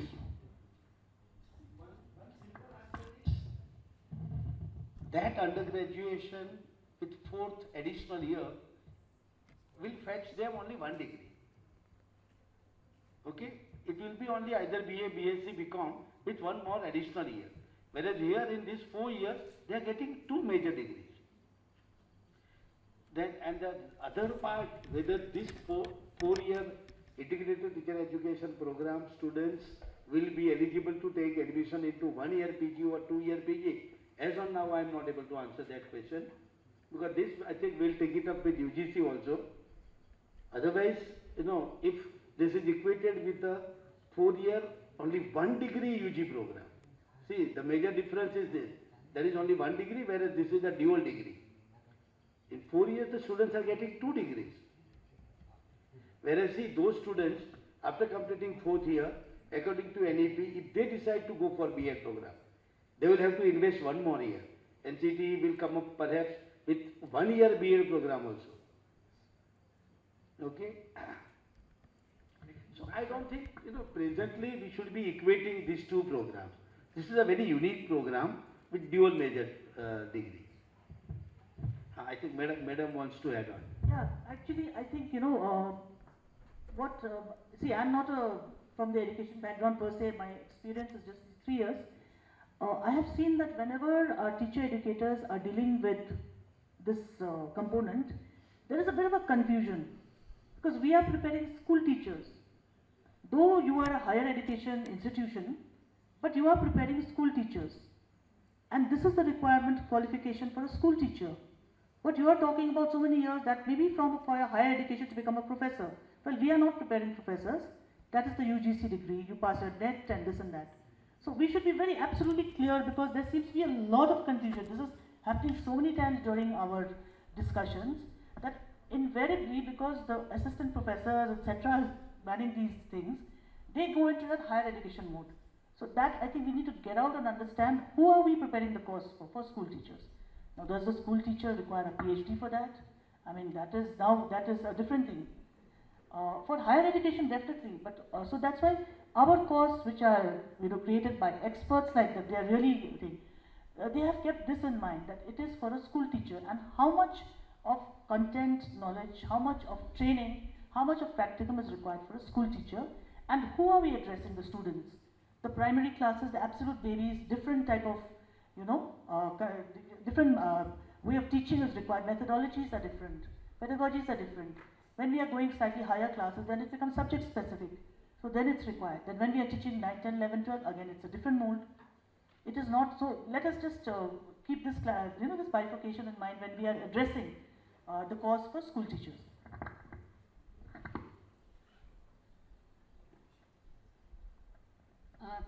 Thank you, ma'am, for that clarification. Yes, we are concerned with the training of, you know, preparing the school teachers. But I just have a question. Now we, according to the curriculum framework, those student teachers who want to come out in 2 semesters, they will get, as per UGC guidelines, they will get certificate, and 4th semester diploma, and 6th semester a degree. But will these people who come out, you know, at the certificate course or diploma course be able to, you know, to serve in the school as such? No. Okay, that is one question. And another question, not question, in fact, it is just a comment on what Dr. Melissa has just mentioned just now. I think, Dr. Melissa, you have mentioned about the existing course that has gone, which is going to be revised soon. But anyway, as Madam has mentioned, we look forward to the suggestive syllabi which has been prepared by NCTE, which in many cases, as Sir has pointed out, we will just adopt it. We don't have to change it as such. But as Dr. Melissa has mentioned, that she has done a very good course on inclusive education, which she has mentioned about sign language. So even the university can consider an inclusion, because we have that flexibility to add on to what Dr. Melissa, don't be be disheartened. Okay, that will everybody will be taken care of. Thank you so much. There is this question on multiple entry exit. As Kesang ji already told, this is an exception and not the rule of the program. ITEP program expectation is children complete 4 years to get eligible to write TET. Okay, so that is the expectation. They will, in 1 year, 2 years, 3 years, they cannot teach. So this is one thing which is clear. Now, why we want to give multiple exits and then re-entry? So there will be different challenges for different types of children. So we accommodate that. So they may take some sabbatical while doing the course and then they go back. But they should not lose that 1 year. So this multiple exit is for that. So we allow them, or we give them an option to re-enter. So we should take multiple exits from that perspective. It is only in challenging situations. In 3rd year, there is a specific design in the program where we have allowed, this is also answer to one of your questions, on can we change the credits. So we have designed the total credits for the disciplinary major, that in 3 years, they get at least 48 credits for the disciplinary major, and if possible, all 64. Yeah. So by 3rd year, so that if they get out in 3rd year, they at least get a degree in discipline and they can continue post-graduation in the discipline. So that's one thing. After 3rd year, there is some use. Before that, actually there is no use from the world of work. A very good afternoon. I'm Dr. Kathleen Krawaki from the RT Meghalaya. So in continuation to the credit only, my question is, here when we're talking about ITEP, we're talking about 4 different levels, right from the foundational till the secondary. Now, the students will be, immediately after their class 12, will be joining ITEP. So in the 1st semester or the 2nd semester, they might have maybe not interested in if they are registered, because for registration, they'll have to undergo NTA. So they are registered in the foundational. But they want to switch it to preparatory stage or maybe middle or secondary. So what about the credits accumulated? They have completed 2 semesters of 40 credits for that particular year. Because when we are talking about the National Credit Framework, it talks about the mobility not in terms of just vertical but also of horizontal. So in here, are the students also able to opt the choice-based credit system or no? We have had a lot of discussion with regard to this also. And at present the answer is no. They have to continue with the chosen stage. But in future, NCTE will also come up with an additional option, and that is, see, the student has completed all the 4 years in foundation. Okay. Now if student wants to specialize in another stage also, maybe preparatory, middle or secondary. So NCTE will come up with a 6-month bridge course.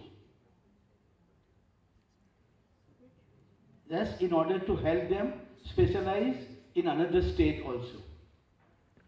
That is the plan. Perspective plan. I'll just add more things to what sir said. If you see the framework, so we have also ensured that a lot of common courses are taken early on in the earlier semesters.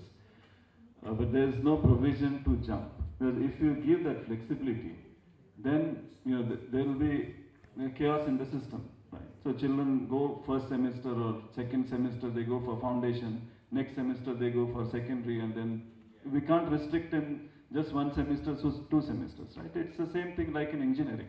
When students apply, they are the same children with 18 years who apply, who choose in engineering or in medical or any discipline. They choose and they continue with that. Right? But here we have an option. If children want to do additional thing, they can do it. So there are a lot of, why 6 months? I think there was one when we said bridge course of 6 months. There are a lot of courses which are common across disciplines. So we have the content pedagogy and the practice, which is very specific to the stage. The other parts which are common across, the education part is common across the stages. So I just want to mention that, our experts are saying, that if you have opted for a particular course, that continues with you throughout your 4 years, and later on, if you want to opt for a second stage, you want to specialize also in another stage, we will give you the option. Now whether it will be 6 months or 1 year, that is still in the process of deciding, so I just wanted to clarify that. And Dr. Kelly, what you have asked actually is 2 different things. As far as choice of stage is concerned, that is fixed, you can't change. As far as the credit is concerned, we are following UGC academic bank of credits. So if you have accumulated that amount of credits, it will go into your bank.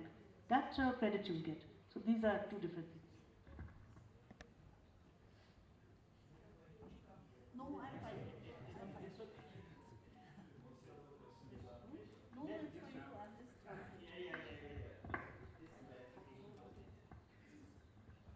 Good afternoon, sir. I am from PHB College. Sir, simple query is here. We have got 2 units of secondary course, that is BA, B.Ed and BSc, B.Ed. Sir, we are degree college with science and arts, and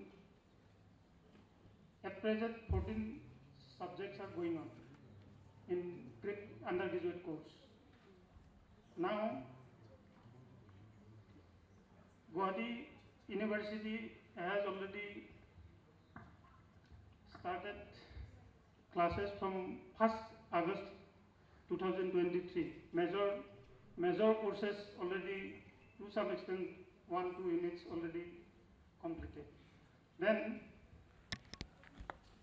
ITEP, from ITEP program, another batch will come. So, for 2 units, if they take major course from that side for 64 credit, so they will have to take from those courses. Therefore, how can we bring ahead these ITEP students for major courses? One suggestion. And another one is, sir, there is two courses, so routine for education subject. For both, it will be one or separate, sir. This is one problem. So how can we manage it? For other subjects, method subject, there will be separate. But for education. You mean timetable? Yes, sir. Yes, sir. Please. See, because you have 2 units, they are to be considered as 2 different divisions. There is one division of only 50. You can't club 100 students in a class. So it has to be only 50 students in one class, 50 students in another class, and then as we have been preparing timetable for our BA ML program, you can prepare it. Now with regard to that discipline subject, and where the classes have already started from 1st August, and then requesting those teachers to teach here also. But if you carefully see the curriculum framework, in the first semester there are only 8 credit courses of disciplinary subject. Okay? So I think that will not be a very heavy load. In the first and 6th semester it's only 8 credit each, and then 2nd, 3rd, 4th, 5th, 12 credits each. So the major load will be in 2nd, 3rd, 4th and 5th semester. I am talking about from the perspective of disciplinary/interdisciplinary subject. So there I don't think it will be much difficult, and as I told you while answering the question from this side, I was saying only first semester we may be slightly late, but then we'll have to put in extra efforts to bring them at par with the 3rd and 5th semester students. I'm going to request some clarification from this speech from Member State 3. My name is P. Latang. I'm Director of the SERT in Shillong. Now I'm just speaking about ITEP. We are still little also very in Meghalaya. We have only one institution like Kesang College, catering only with secondary. So we are scared by 2030 that saying that as per this 15.5 paragraph 15.5 that 4-year integrated be offered by such dignitaries HEIs will be by 2030 become the minimal degree qualification. So now, ma'am, like now we have the DLED course, BEd course, this like only standard institution. Now we suppose our state are not ready yet with this BEd for all. I mean, ITEP with all the 4 courses. Now will be like that, like supply and demand institution will be come out by 2030. That balance will not be there. One thing that, so that now, ma'am, if now we conduct exam of courses, we still continue for this DLED or BEd. Now, maybe 2028, 2029, 2030, we still have the admission. So if they pass out by 2031, 32, 33, still will be eligible for the job, ma'am, for the teaching job for this courses, ma'am. Maybe if they pass 2029, they pass 2028, still after 2023, they still be eligible for the job, ma'am. I'm clear or confused? So, yeah, that's what I'm saying, that we are coming out with a transition plan. Because not only in Meghalaya, a lot of other places, we have DLED courses running, we have 2-year BEd courses running, which are right now the minimum qualification for becoming a teacher. 2-year, 1-year will continue because NEP doesn't say to do away with that. But who will do 2-year, 1-year will be a different lot. But we are expecting the majority of our people, students, to come out of the 4-year BEd only. We are working out a transition plan, and very soon you will get to know as to how you can transition into this multidisciplinary mode. Till then, your courses will continue, and as is the government rule, if you pass out, your qualification is as per something which was notified earlier. That doesn't disqualify you from anything. Our regulations also, we will be having discussions with all various stakeholders, and we'll see how they can also be accommodated to teach these various courses. This is going on. Actually, if you see, NEP has started in 2020. Now things are going on the ground. So for us also, it's a pilot, as much pilot for you, for us also. It's a learning process for us also.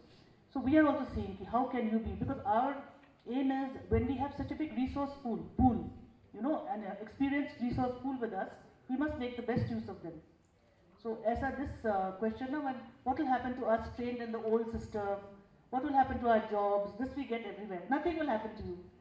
If you are already working in the old system, you will be, maybe we'll have some course, some upskilling course type of a thing, small short certificate course or some sort of training course, by which you will be given, taught how to also come into the ITEP mold. Ultimately, I would feel that all of us will have to unlearn and then learn once again. So for that, we have to be prepared mentally. Even we say, ma'am, it's not about worried about those who will be in a job by 2030. I'm worried about those who already will be receiving certificate, DNR or PET 2 years by 2029, 2030, 2017. They will not yet get a job. They have to pass the test like that. They will be expecting to get a job maybe 2032, 33, 34, 35, my time. So I'm not worried about those already sitting in the job, but those who will get to get a job for teaching job at that time. Because as per this para 50.5, it clearly said that by 2030 it will become minimal degree qualification. Yes, yes. So will still be allowed or not if they pass the NET? Yes. So that again is futuristic, na? I'm just again saying whether you pass, whether you have already passed or whether you're going to pass in the time before, just before this everything moves out. But those who are already doing the course, obviously we will make some provision that you are not disadvantaged. Again, I'm saying our idea is not to disadvantage the people who are already doing a notified course right now. If something gets winded off, it will affect that at that point of time. Beyond that, it will not happen. But those who are in the job, we are not going to disadvantage anyone. Government is not like that. Just a clarification to make sure to those people. No, absolutely. I mean, there is nothing. We are all government servants here. We're absolutely clear that if somebody is in the job, obviously we will just allow them to facilitate them to move into the next one. There's nothing. I'll just continue to what Lata was saying. With regards to, it's clear with the standalone CTEs, you have a plan to come in with the nearby cluster colleges. What about the diets? The diets now in the state of Meghalaya, they are all government run. So what about these colleges where there are no nearby cluster colleges to the nearby the diets? What about them? So is there any plan? Because the NEP talks about resource centers. So what exactly are these resource centers? Any plan for that also? That is one question. I have another, but ma'am.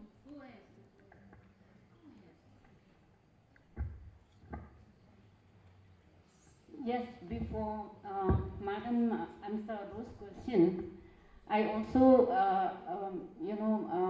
I just want to extend the same point that our members has raised from, you are from Assam, right? What we heard about, the integrated course that had been run in the NCTE program, in NCERT program earlier, ma'am, I'm talking about earlier. And some university like Tezpur University, they have also taken ITEP program. They said one challenges that they face is the students will come back to the Department of Education when they are already exhausted, When they are already exhausted, the main purpose of, educating them to be a teacher is defeated because they hardly get something because they have to go for the disciplinary course. This is the challenge that has been faced by earlier, 4-year integrated course. How do we, tackle this problem, like timetable, as he rightly mentioned, the timetable, whether, it can be done somehow. That this is one which, in continuation to that question, and in continuation to what Latang has mentioned from DERT regarding only one college from Meghalaya. We in the university, they have come to us more than 3 or 4 colleges, madam, who wants to start, ITEP program. But as we all know, the provision this time is only for Central University and State University, which they cannot enter into, to register themselves. So that is because of that. We have only one, which I already mentioned, that we just miss, due to administrative process, because of we don't have regular registrar who will, enter, though the process has already gone from the department, but just at the administrative level that we have just missed, which we are very sorry for that, but we have done this time. So, but other colleges, they have tried, but they couldn't enter, which is, I understand this is the first phase, the pilot phase. So I hope when that is open, there will be no problem. And I just hope that we will have to decide also at the university level to see that the different stages are being taken up by different colleges, so as to provide the right kind of teachers, at different stages. This is just a comment on what has been asked for. Thank you. I just want to share one thing about the tuning or twinning or pairing we are talking about. Single discipline to multidiscipline or education college and disciplinary college. If we look at NEP's vision, NEP says that all of our higher education institutes should be multidisciplinary institutes with research focus and teaching and research focus. So that is the vision. So vision cannot be realized overnight. So there will be a window, there will be in that window of transition and also transformation of all our higher education in country, there will be a roadmap for it. Kesang ji already mentioned, it's not, you don't have to worry that tomorrow something will happen. So there will be a lot of discussion, already there is a committee.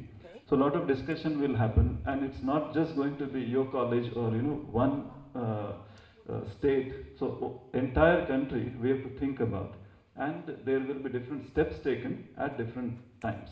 So we all have to work towards it, and like what you mentioned, you will have challenge for first semester, and it's not just the first semester challenge. We might even have challenge for the first 4 years of ITEP, right? And then all institutes together we are doing. We have experience of integrated BA B.Ed even in RIEs, and there are other 700 colleges who are doing.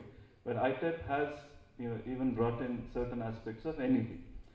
So with all these things, this is a period of transformation. We also spoke of Amrit Kal, and this Amrit Kal, all of us have to work towards having that vision of NEP. So I just wanted to bring this point that it's not going to be overnight, and it's not going to be one-point solution. So we will have multiple solutions, and current things will work. There will be overlaps for some year, and then we will go to the new things. Okay. Let ma'am. Madam Diet, so there is already a committee working on the transformation of diets as per the NEP, and as I think the finance minister also in the budget had said that they will be transformed into centers of excellence. So this work is already going on in the ministry by a different committee. So it's going on. That should be taken care of accordingly. Thank Just you. one. Okay, questions are getting repeated. I think so. One last question from your side and one from this side. Only 2 questions we'll take up now. We are talking about ITEP, which is preparing the teachers for the 4 stages of school education. Is there any plan also for preparing teacher educators for the 4 stages of school education? Okay. So we'll take up this question, and one question from Professor Acharya. Similar kind of question. That in anticipation of the queries from the public and the students in near future, because this ITEP program has dual models, that BA foundational, preparatory, middle, secondary. So is there any provision made in the NCTE norm for the degrees of equivalence for all these degrees, for the vertical mobilities of the students towards higher education? Those who want to pursue a post-graduation degree in science or arts or commerce, suppose someone is doing that BA foundational, BA middle, so what will be the equivalence degrees of the program? Let me reiterate what I said earlier. We have considered the requirements of UGC to move on to the, means to ensure the vertical mobility after BSc to MSc, BA to MA, BCom to MCom. There the requirement is 64 credits. And that is how here in the curriculum framework, if you see this 64 credits of discipline, we have planned to complete by the 6th semester. So though we want all of them to complete the 4th semester also, but for some reason, if they quit, they can join their concerned post-graduation, or even after completing all the 4 years, they can go either to MEd, that is post-graduation degree in education, or in the concerned chosen discipline. That care has been taken, and this is as per UGC's requirement. This is what the equivalency of. Thank you, sir, for the opportunity, and also the entire house.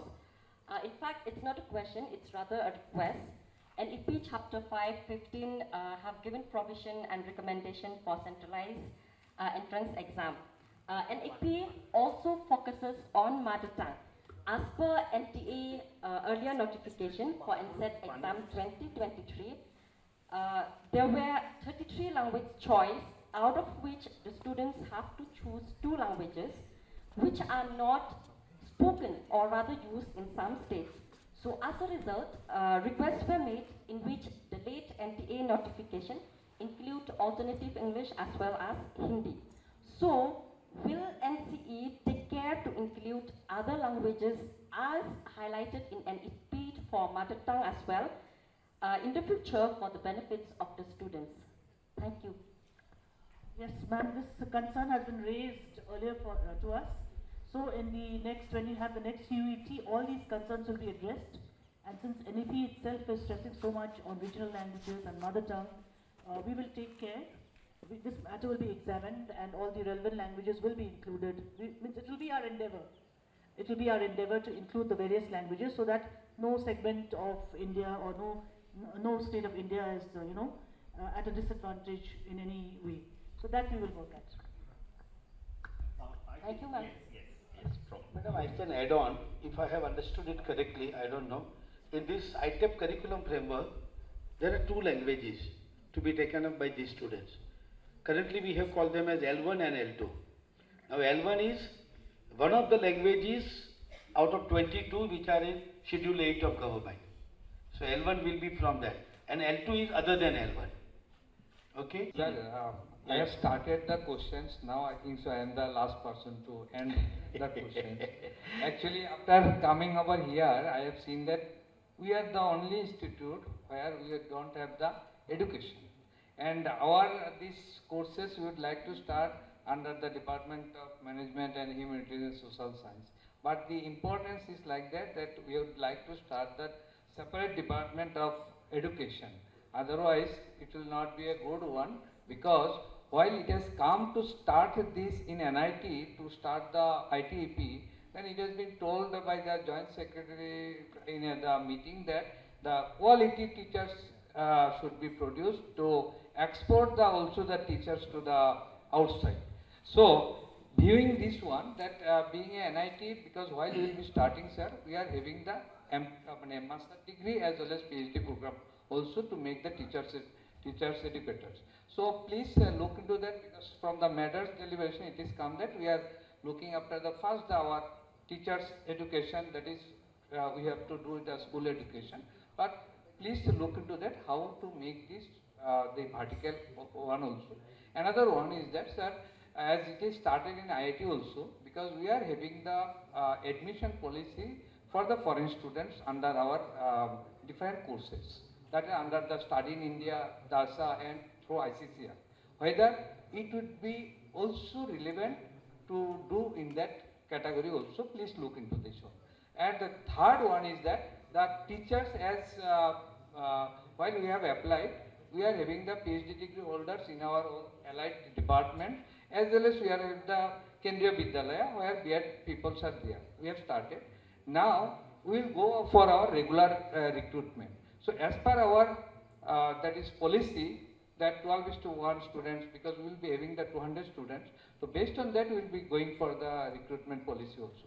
So is it the things that, sir, we will also go for the recruitment as per our own norms in a regular, and Madam may clarify it, or is it that from our own faculty members, the allied department and others, you have to complete it for the recruitment matters? Yes. You know, NIT is asking so many questions,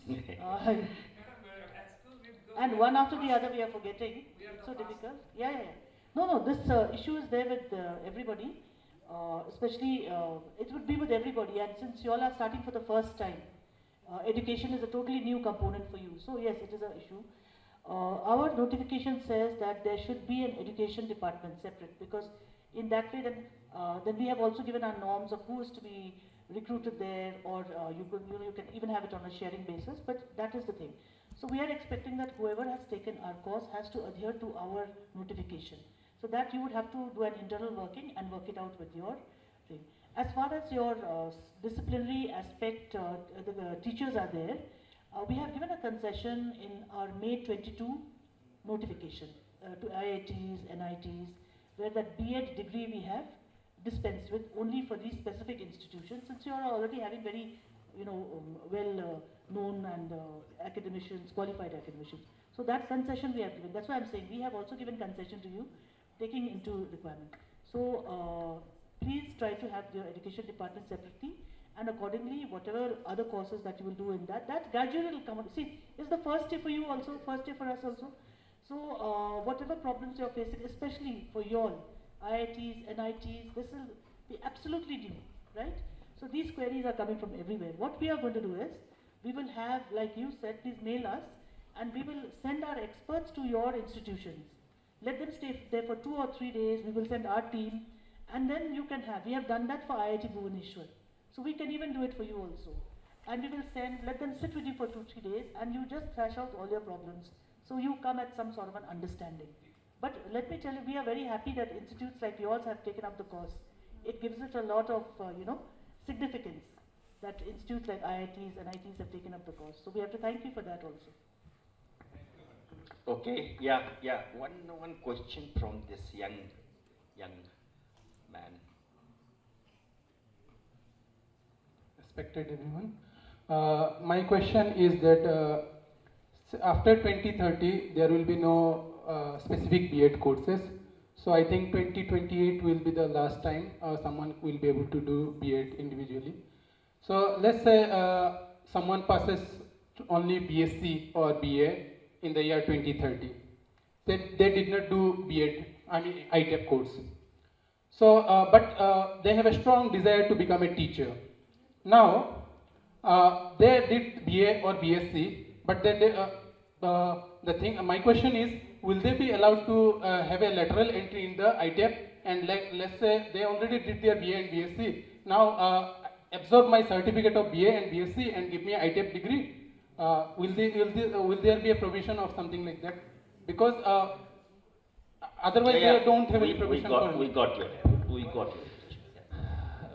I'll try to answer maybe but Please take it. the B.Ed program will not be stopped as NEP. So ITEP will be there. There will be 2 years B.Ed, and there is also provision of 1 year B.Ed. So these things will continue. So students who do their BSc or any other degree and they want to become teachers afterwards, they will have an option to do B.Ed. Yes. Just sir, one more second.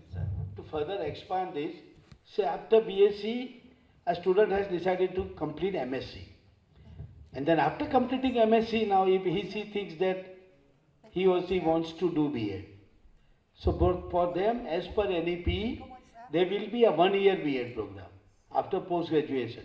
This is one. And second is, those students who complete their regular undergraduation and 4-year undergraduation program. After 3, they go for 1 more year with emphasis on research. So such students who come from 4-year undergraduate program also will be eligible to do B.Ed program, that 1 year B.Ed program.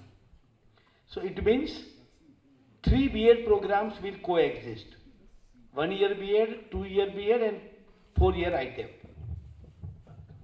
Okay, so now can we conclude here? Because now we are getting the questions mostly already addressed. And if at all you have questions, then this mail ID is there before you. You can send your questions and you will get the response in some way. So this mail ID, please note it down. And may I request our academicians here, the architects of the framework, for the final words? Any? Not final words, but just there was something in my mind I wanted to share. So you are starting the course. We are saying pilot course. A lot of questions were on the administration and how we start. But when we were designing the framework, there were certain aspects. One was on the practice part. So we discussed a lot on how practice should be. In the ITEP program, when we say integrated, there is a content and pedagogy integration. So there were questions on the disciplinary subject, which the student teacher will learn, and then the education part. So a few points we discussed were, one was how to integrate the subject, the disciplinary subject, and how to teach the subject. So if we have two different types of teacher educators, then how that integration should happen. So this is one point I wanted to bring this to all of you, because you are going to now realize or implement what is there in the framework. So how we can connect how children learn the subject and how they will be teaching. Second thing was on the practicum part. So practicum is state specific, and there are different guidelines on how much practicum part should be there. So we all in the committee were thinking about we should give as much practicum as possible. As NEP also talks about, education has to be more practice and research focused. Even we talk about the graduation and then the post-graduation. So our students should not be consumers of knowledge, but they should also be creators of knowledge, even during the degree course. So how this focus can happen? So they learn through practice, and then there is partner schools, and then the community service. So there's a lot of discussion which happened in terms of how teachers should also become the teacher and the society link, how teachers, the student teachers, understand the society, the functioning of society, what are the challenges in the society, because teachers are then going to produce children. So there are certain aspects which were mentioned in the community service also. So we should not do these things just because they are mentioned, but we really make best use of it. We also heard about different models, including the RIE model, which does the practice part very well. I'm sure you will also design models, or you have models. So focus on those practice part and the integration of the disciplinary and the education. Thank you. Sir? Yeah, I think one more somebody wants to ask. Okay, yes. You are allowed. Good afternoon, sir. I am a student pursuing BA third semester in Northeast Regional Institute of Education. So I am a postgraduate student.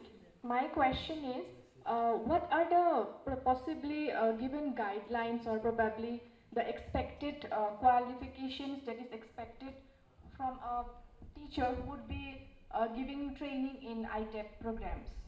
So what are the possible guidelines that could be followed by them? So it's there in our regulation of October 2021. There is a gazette notification. I think it's there in your folders also. If you look in your folder that you have got, there is a gazette notification, and who can teach, it is there on page 14 of that gazette notification. The various qualifications are there. So this is the qualification which is there, all right? Thank you, ma'am. If you have not there with you, if it's not there, you take it you from can us. collect from Please the counter, Sure, ma'am. the Thank you registration so much. counter. Yes. And it's available on the website. Please visit the NCTE website. Yes. So it's there. It's there in public domain. It's there in the public. Request everyone to please visit the NCTE website, NCTE Twitter account, the Facebook and the Instagram is there. And we are regularly updating, especially the Twitter and the website. So whatever information we get, you want, rather than hearing it from, you get some news in the press and you get some, instead of doing that, just go to our website. Because anything we want to say to the stakeholders will come through our official channel only. So please don't listen here and there, just go there, you'll find everything there. And if there is still a query, you can please mail us. Ma'am, would you like to say? I'll just say. Okay. Yeah, I'll certainly. say one or two sentences only. You have this curriculum framework with you. Just vertically see down semester 7. We had lot of deliberations on this, semester 7, where for 12 credit course, the students are expected to go to the schools for the full semester, whole semester. And then during the same semester, they have to also study 4 other courses. So we have made an attempt to ensure that the 2 of these courses can be conducted in a workshop mode. And then for remaining 2, institutional will have to evolve some mechanism. Because 7 semesters seems to be very tough when you see vertically down all these semesters here. Okay? But then, I think as we begin the journey, there will be challenges, and then we all are, I think, capable enough to resolve, to address these challenges and move forward. So I think, at this juncture, what I can only say is, let us begin and let us be ready to face the challenges.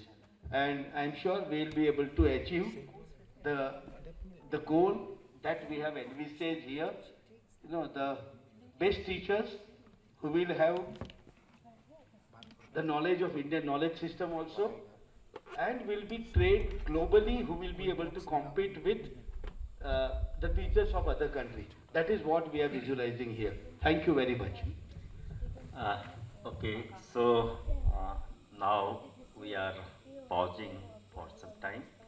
I am extremely happy to see the way you have raised your questions, your queries, and the kind of discussion you have generated in this house, in this open house. And I'm really proud, and I learned many things about this course and the program from our peers as well as Ma'am Sherpa. So I was really enlightened. There are many questions you may have, many questions may be remaining. You can send your questions to this mail ID. Yes, as Ma'am has said, government is not cruel, and there will be some way out for transitioning. So, and that will come in the near future. And what Jananji has said, that you see, in the policy itself, there are many hints for the future pathway. And so this way, things will roll out and solutions would come. Nothing to worry, and things will be all right. We are looking for a better course and a better implementation and a better learning in this direction. So, okay, then as per the desire of the team and guests, we are closing the day's session here itself, and formality only. I'm really thankful and I'm moved by your participation, and it's a beginning, but the way you have participated and the clarity you have generated over the discussion, it's really wonderful. It is you only to cause all these things. So wonderful deliberation, wonderful discussion, and it's really meaningful and very fruitful discussion today. And the whole day's program is so fruitful, I believe.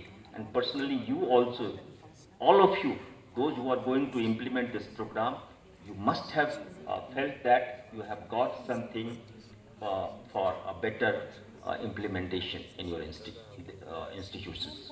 So, and I'm really thankful to Ma'am Kesang Sherpa for coming to this place with her team and giving us this opportunity to hold this program here. And the way she had enlightened us, I'm an admirer of her work and her way of telling things, the way she thinks, the way she is clear about everything, it's so crystal clear. So I'm so thankful to you for giving us this opportunity here to this institution. On behalf of NERIE-NCERT, on behalf of entire Northeast region, on behalf of all the participating institutions here, we are extending our heartiest thanks to you and to your entire team, NCT team, for giving us this platform, as well as extending all the support to organize this program here. On behalf of NERIE-NCERT, our principal, I am also extending heartiest thanks to the esteemed guests, experts of this ITEP program, who have come from Bangalore, from Gujarat to this place, and they have taken pain and they have enlightened us. They have taught us what is this, the nitty-gritty inside, the philosophy inside. I mean, this kind of discussion one day can make us understand what is there actually inside, the whole esprit of this program. I'm really very, very thankful for those 5 institutions and the team members therein. They have taken a lot of pain. We understand the traveling pain in this northeastern hilly region terrain and the difficult road and train and the journey. So it's very difficult to come. So they have come, they have taken pain from Agartala, from say different parts of Assam, Itanagar, even Joy. Joy people, they have visited us before also. I remember the team. So they are so enthusiastic and they have received, they have participated the way they have received. We are so hopeful that especially in this region, this ITEP program is going to roll out so meaningfully. I'm really proud of you and we all are proud of you. I think the entire NCT team is proud of you, that, and we are hopeful that you will be implementing it. I am proud of all the institutions and the faculty members, the DERT, the colleges here of Shillong, and many other places, the faculty members and the staff members who are participating here. Really thankful to you for making this program so successful, raising so many important questions here and making us to learn many things because of your questions. I'm really thankful to my volunteer students, those who are here, those who are not here. They have helped us a lot to organize this program so successfully. They are always wonderful. They are cream of this northeastern region because we select them through a common entrance examination. They are wonderful and we experience they are not only wonderful in academics, in every respect, culturally, discipline, morally, in every respect they are wonderful. We are proud of them. I am really thankful to all my faculty members. For last 20, in short notice we are organizing this program. They are on their toes and they have worked hard to make this program successful. All of them, they are busy assigned with some work and they have done their best. So I am really very much thankful to my faculty members, my NERIE staff members, everyone. And I cannot be happy without mentioning my esteemed principal, who is really everywhere, behind everything, and because of her motivation, her presence, and her suggestion and thoughts, we are here and we could do this so successfully. All my studio persons, ICT staff, everyone, MTS, everyone, I am so thankful from the bottom of my heart for making this program successful.